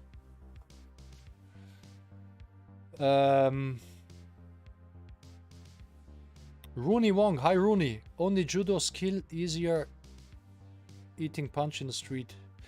Yes, that's the problem. I mean, when the guy comes swinging wild at you and you rely on grabbing him, it can be difficult. Yes. Axel Stone, do you mean from Long Street? Empty your cup to test my tea. Yes. Axel Stone, it's really mind-boggling how much Bruce must have trained and how much time he puts into develop his skills. I don't think people comprehend it. Compared to that, Bruce was doing... okay, so here's the thing. Bruce was training that much and still working. So he had to wash dishes or whatever. But so at the later stage, when he became kind of a little bit known in Hollywood, so when he had friends like James Coburn or Steve McQueen, so then he could teach the guys and charge a lot of money. So he basically charged for a month worth of income, like one hour of private lesson, you know, these Hollywood stars. So then he had a lot of time to train because he didn't have to work like a 9-to-5 job anymore. And also he later on he also worked as a fighting scenes choreographer in Hollywood. So I think I read somewhere at one he get booked to do something, and then he got paid like $10,000, and that was enough income for basically almost whole year back at the day. So it's like when you do a project, okay, somebody books you and you get paid 50,000, so then you have your income for a whole year, okay, and you do this twice or 3 times a year, okay, then you have time to train whole day. So I don't know if it went this way, but sometimes it went this way, as I understood that.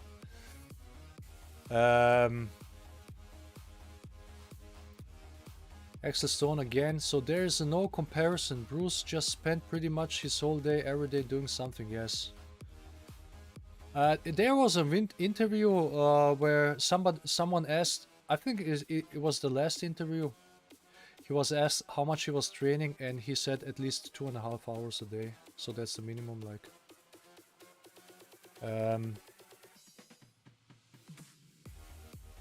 Walter Evans, I think you have done a service with your common sense videos. These days they are only 7 years behind. Yes. The Japanese video, Siriong, the Japanese video is from 1inch channel from Japan teaching Jeet Kune Do.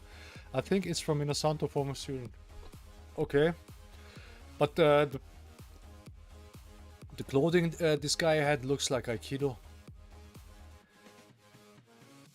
I think Axel Stone says, I think he got an amazing sidekick though. His low sidekick to the knee is awesome. He's fast and snappy. Are you talking about Bruce? Young, it seems all Bruce former students got brainwashed by MMA marketing except Jesse and Tommy. No, not all. Not all. But certain ones. Or they're using it for making money. So there's a difference between being brainwashed themselves or seeing the opportunity of money making and then brainwashing other people.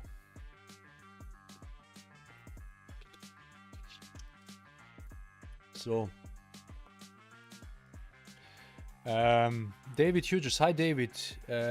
You even have a guys such as Joe Rogan saying MMA guys could easily recover from a jab. Oh, I would like to see that. I would if I would just eye jab them and see if that's true. So we would have to go to some place, you know, in some country where you're not getting sued for that. Because I mean that's an injury for life. You can blind the guy in one on that eye so easily. It's easily possible to lose the eye. So you wouldn't do that in an experiment or something. That's why you use it only in a self-defense situation. So that's very dangerous, okay? And it's stupid to assume that you could just easily recover from that. But you don't need a much distraction. Somebody attacks you, you eye jab him, and if he's distracted for 30 seconds, that's absolutely enough to go away. Q Young laughs at judo guys in the street fight. Yeah, it's gonna be hard against more than one opponent. People have an idea of how they think and make a believe. Hey, let's do this one. We're gonna do this one for fun. We're gonna look at my most viewed video on Instagram. It has like 1.5 million views at this moment. And we're gonna read the comments. So just let me find it. Just let me find it. So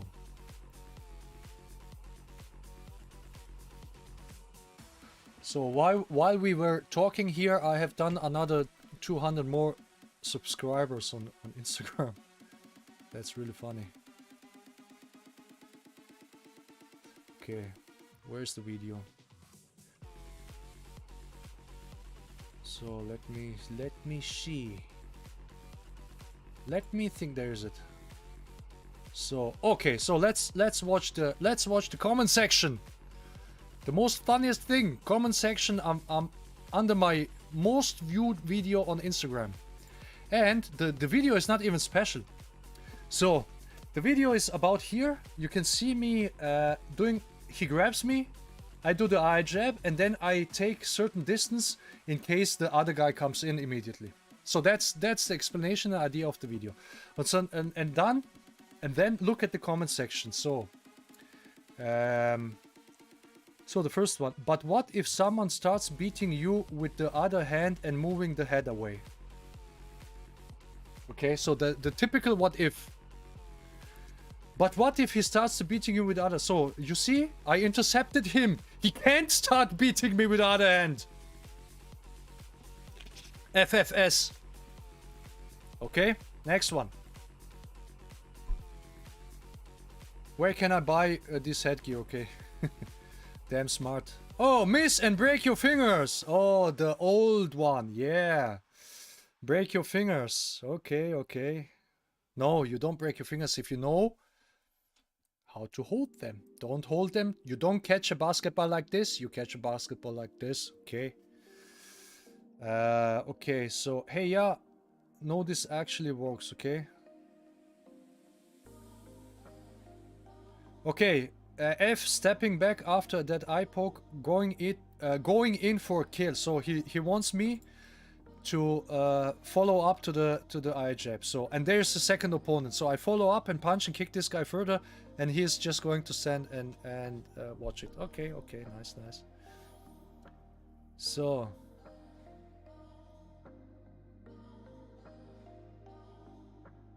okay, agree, and it shows you can fight. Yeah, most likely he will come back. He will come back to you. I think he minds if I eye jab him, he's going to come back to me, of course. It's a strike from the third form of Wing Chun. Yes, everything we do in Jeet Kune Do is Wing Chun. So his reaction is way too slow. Well, you don't see the finger jab coming under. So, oh, here's another one. Who is this? Who in the world grabs a T-shirt like this? Really? Look, Buster, give me your shirt. It doesn't matter what kind of grab it is. You can counter this against any kind of grab. Exactly the same way. So.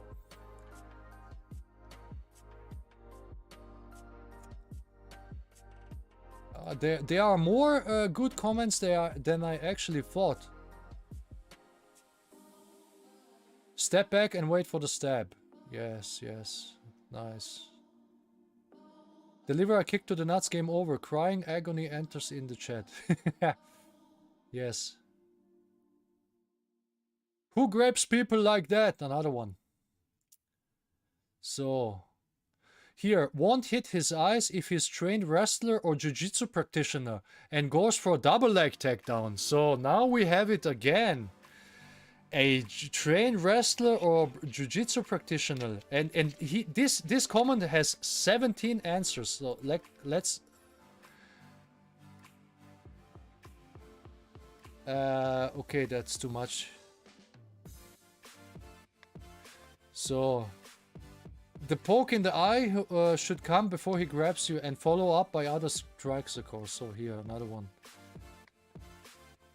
So what of the other attackers? So this is only a cutout of a full video from YouTube. So we just do short videos on Instagram. Can you imagine that this video has almost 1.5 million views, and it gets 100,000 views, additional views every day? That's crazy. And this guy says the real life is different. How different is it? You mean people just don't poke people? Okay, another one, what if? But what if attacker is wearing sunglasses? No problem. I finger jab you through the sunglasses or under the sunglasses.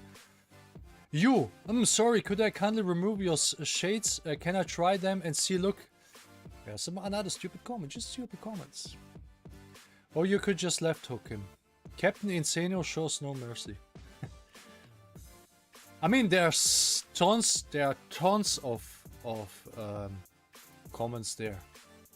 That's unbelievable. So how do I turn this off?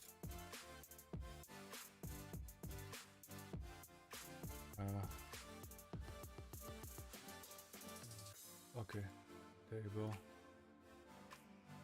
So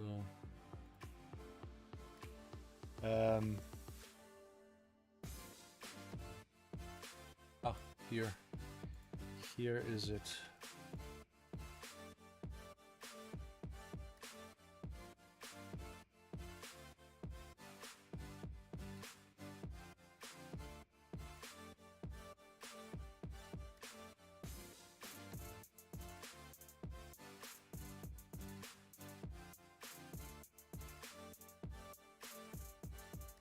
Okay, wait a sec.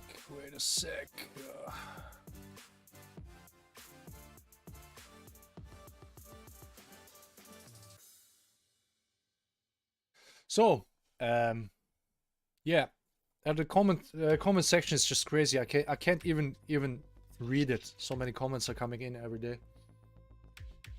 and the Instagram channel is just crazy.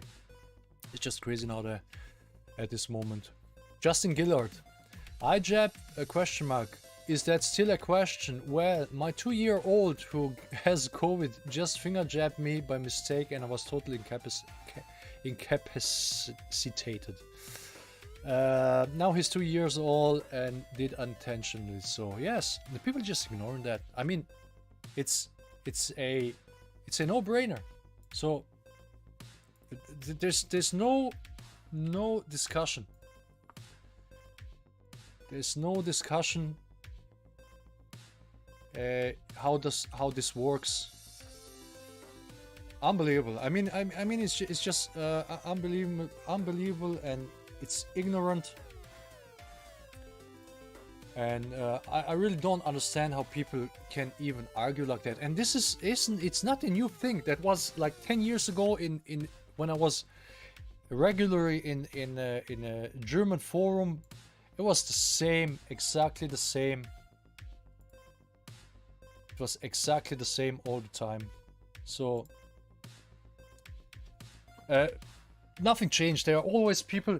I think the reason why they neglect that is because it shows clearly the weakness of their style they're doing. So they don't want to acknowledge that there's actually a effective and efficient counter against their type of attacks. So they're just rather talk it down. That's simplest explanation you can find why people are neglecting this. David Hughes, I know Tommy worked at the doors with as it's in my town where he worked. I like judo and asked him about it. He said it's good, but it was too limited for it to use on doors, real fights. Yes. Well, he told me how these judo guys were throwing people through the rooms. Tommy Noble, Thomas. Hi Thomas, do you have a favorite boxer? Mine was I mean, I like Mike Tyson. And I don't know much about, you know, like boxers from other weight classes.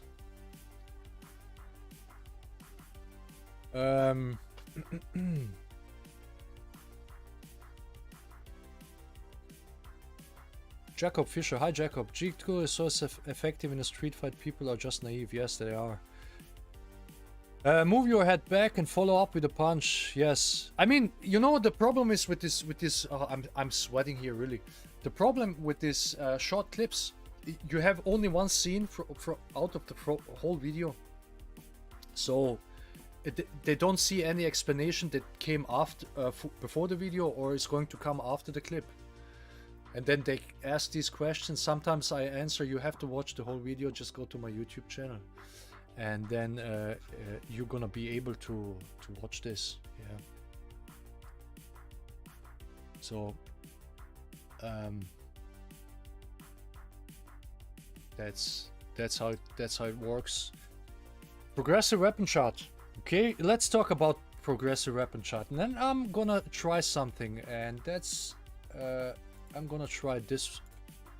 Let's take the wait a second. This one. Okay, let's try this. Let's see if this is gonna work. So, okay. I need something to draw. Okay, so that's okay. And let's take it figure on. So you have here a person. Okay, so this is a person with its head, right?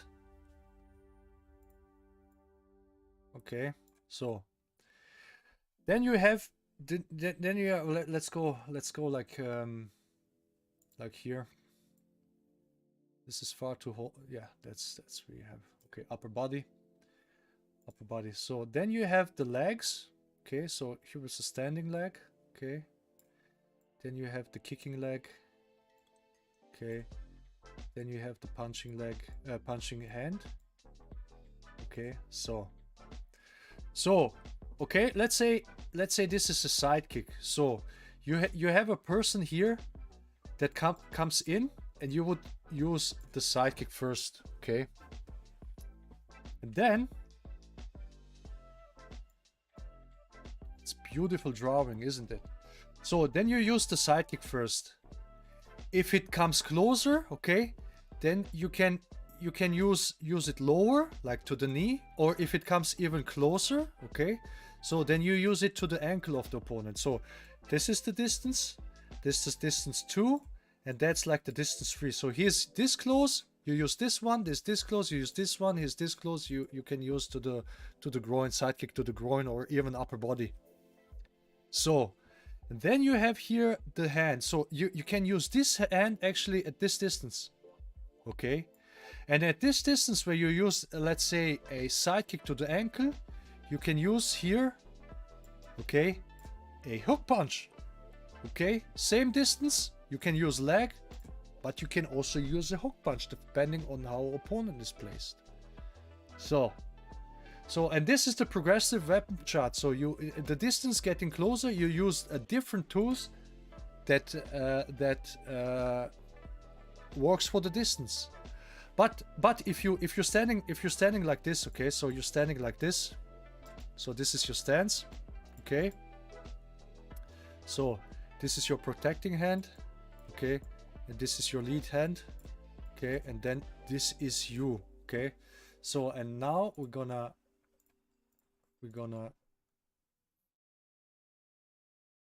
to this guy. So, okay. So that's enough.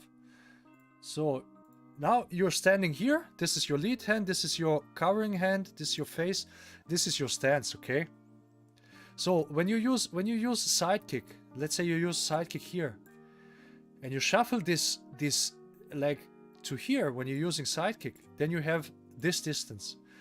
But you can also step backwards. You step backwards to here, then you would shift your body to here and do the sidekick here at a different distance. Then the first sidekick has this distance and the second sidekick has this distance. So when you use your footwork, okay, you can use the same technique in also different distances. If you would just don't use a step backwards, then you couldn't use the sidekick anymore. You would use the different sidekick, lower sidekick or hand technique. So it depends. You can technically use any technique at any distance when using footwork. Okay, so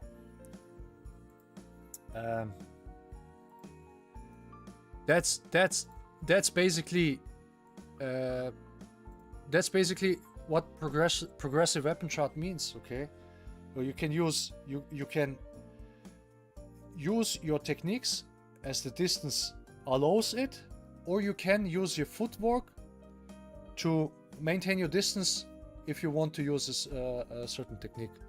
Okay, JKD finger jab horizontal. What do you mean with horizontal? You mean with holding the hand like this? So that's the thumb. Okay, so that's your hand. That would be like horizontal. Or you mean vertical, where you hold your fingers like this when you finger jab. Okay, so that would be horizontal, and the fingers should be longer. Okay, small, and the thumb. So you can use it like this. Okay, you can use it like this. You can also use it horizontally. So sometimes you can eye jab like this. Sometimes you can even use it like this. When you go to the side, you can use like this. Use like this. So, okay. Or you can place your finger difference. So you can see Bruce in the fighting method books placing finger like this, placing finger like this. And Tommy also showed you can use one single finger. You can also go. You can see actually in fighting method books where he eye jabs Ted Wong. Like here, like multiple fingers in both eyes. Okay, so you can also do it like this, right? So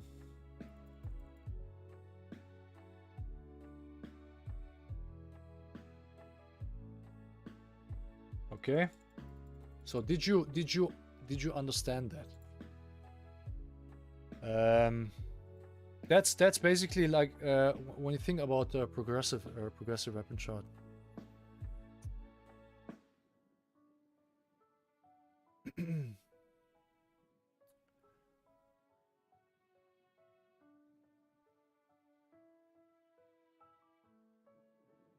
Jack, I'm going to head out. Thank you for the information, Thomas. Yeah, no problem. We're going to cut this also at the end. Question, Walter Evans, is this advisable training taking into consideration the progressive weapon chart, or is it mixing it up with making it inefficient? What do you mean? Progressive weapon chart is using your tools in Jeet Kune Do on different distances. You train it all the time like this. Okay.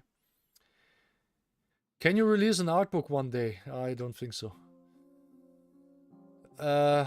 Also considering that we fight the way we train. Yes, I mean you train always, you fight always the way you train. You only don't fight the way you train if the way you train is very impractical. Then you see how your fighting is actually breaks down during the real fight, or during the real application. I'm gonna show something else. Guys, send me a picture. So let's watch this one. Can I download this? Oh, that's good.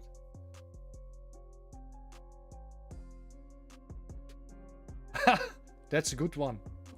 That's going to be the stream and the picture. I'm gonna show you that then. Daka, you have mentioned a few times that Ted Wong worked for NASA. Do you know in what capacity? No, I just know that he worked for NASA. Tommy told me that. And I really don't know. I don't think that he worked there as a cleaning guy. So probably I really don't know. I don't even know what kind of school he had. Walter Evans, Thomas Armento Octavio was doing that.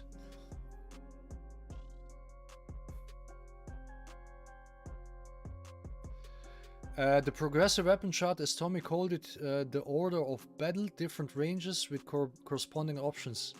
Yet in his video, Octavio trains to punch, pad, face first, then knee kick second. Well, it depends. You can punch first, okay? And depends how the opponent moves. You can follow up with the leg. So you train both. So you train because sometimes you kick and you miss, and the opponent moves to the side. You punch, and then he moves backward. Then you have to kick again. So it's not always kick followed by punch. It can be also vice versa. So okay. Daka, my Scottish is getting better. I'm going to rewatch Tommy's interviews. Yes, do this. But really, I think no one has done an interview with Tommy like this, because I asked him questions based on things that I wanted to know before I knew Tommy, or I'm more like from a viewpoint of you guys, so I know what you want to know. And we also asked him questions that you asked here in the chat, so that's unique. And I have asked Tommy if he would come back to the stream like every 2 or 3 months once, so that we're gonna repeat this like every 8 to 12 weeks. Okay, so we are not going to do this every week, because for one, I mean, Tommy shouldn't take every Sunday time to stream with me, and for the second, if we do it like every week, it's going to get boring. So people are not going to be interested in this anymore. So someone asked me if I would bring Tommy's students to the stream, which I wasn't so sure about that. So you know, like, people are not so interested in Tommy's students. Even people know me just because of this channel, you know. But who wants to know anything about Jesse's student? Or, you know, like, I mean, we can do this from time to time. Bring some guy who trained under Tommy as well, and talk to him. But I'm not gonna bring every time somebody in the stream and turn this to a podcast. Because there are enough podcasts, and everybody's doing podcasts. Everybody's interviewing everybody. That's really, I think that's not for this channel. I can bring people from time to time in, so they can talk. Maybe John Paul. And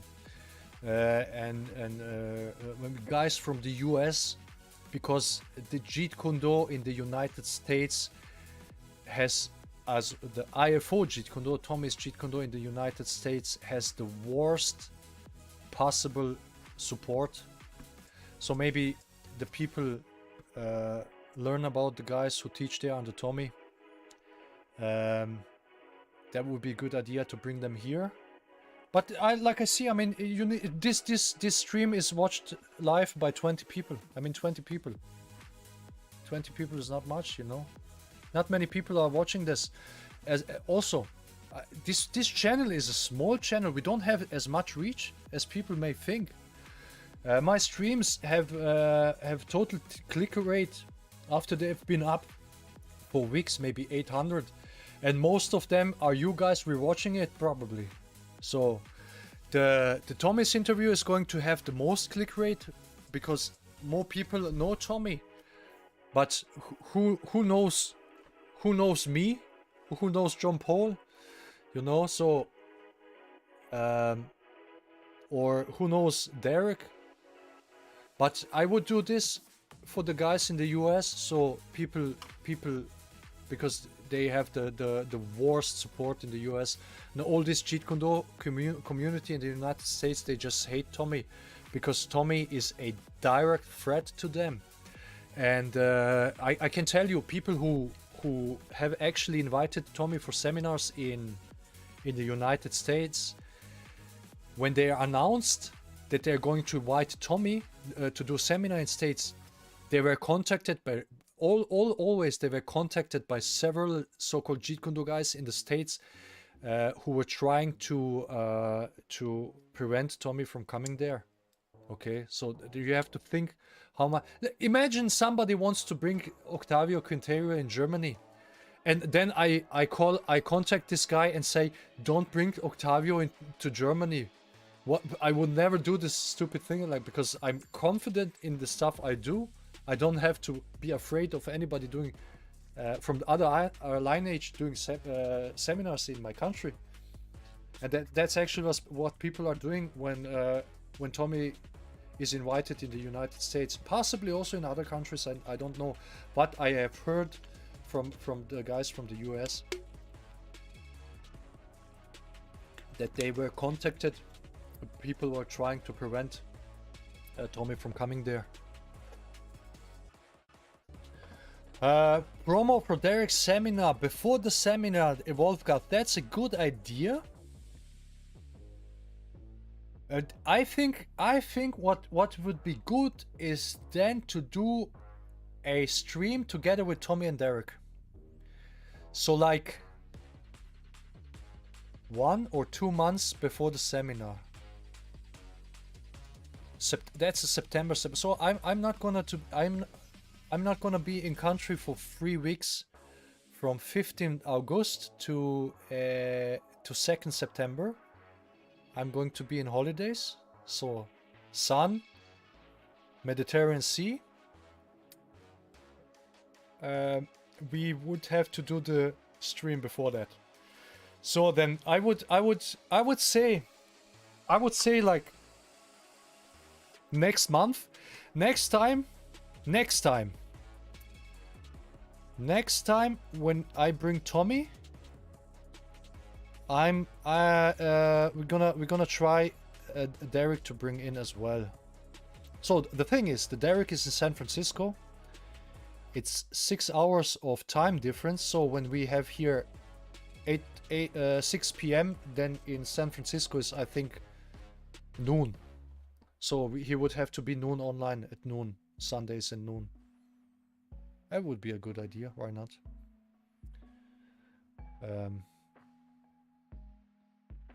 Walter, they really did that to Tommy in the US. Yes, Tommy told me that story. That I don't know who, so I didn't tell names, Walter, so don't put names in.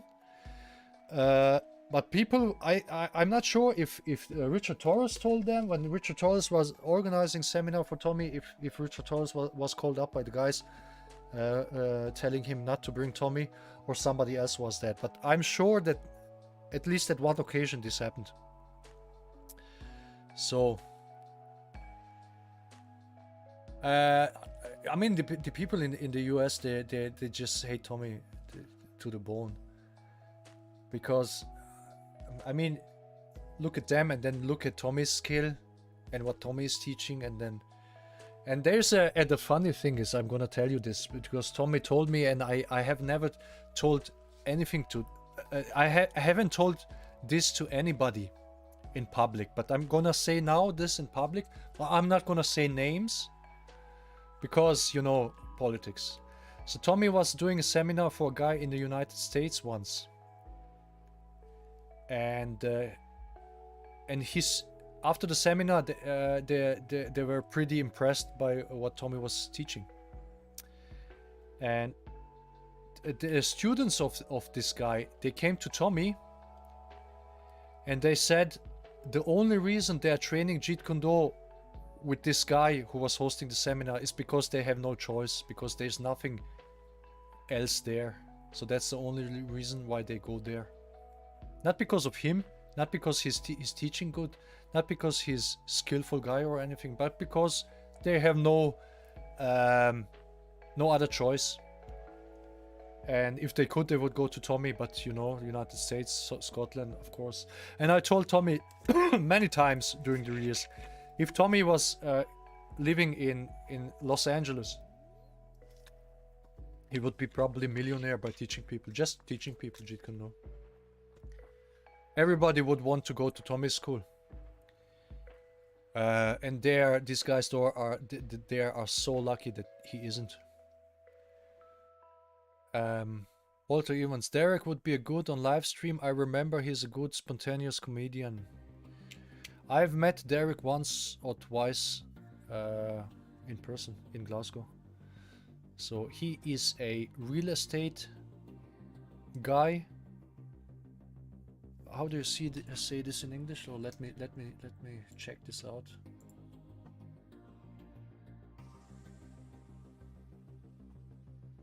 Yeah, real estate agent.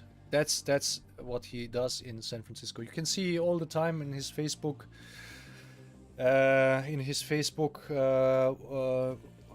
He's posting the real estate stuff that he's selling. So I think he's got plenty of money as well. He doesn't need money from Jeet Kune Do teaching. Time difference might be more between New York City and San Francisco. I think time difference between I can tell you right away. I can tell you right away. Because of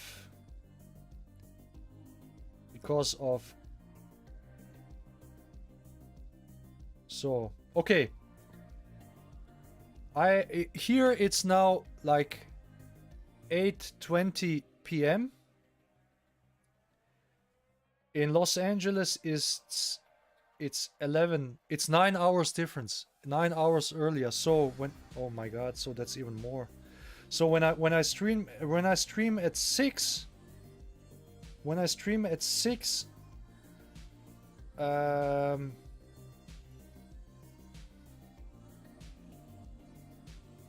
yeah, Derek should be up 9 a.m.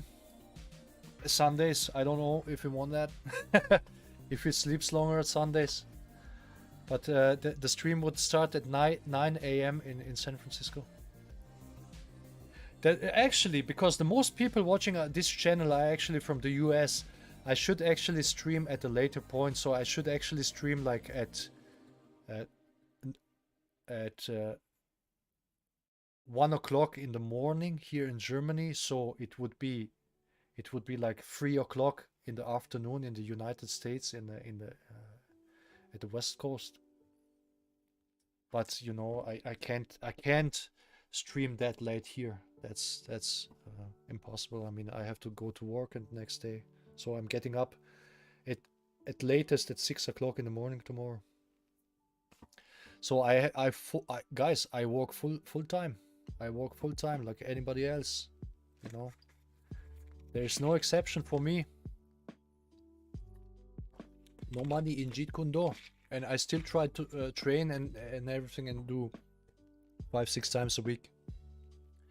So and then they say go fight a pro MMA fighter. Does this guy work full time? You know. So okay, watch this picture. Watch this picture, guys.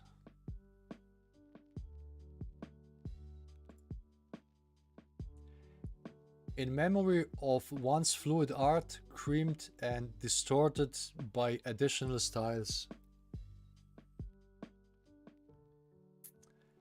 This is where we are, right? The guy from Facebook sent me that. I think he's watching.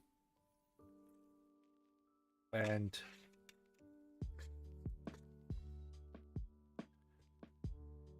I would say this should be the end of today's seminar. So what we want to try to fix is this. Once fluid art distorted and creamed by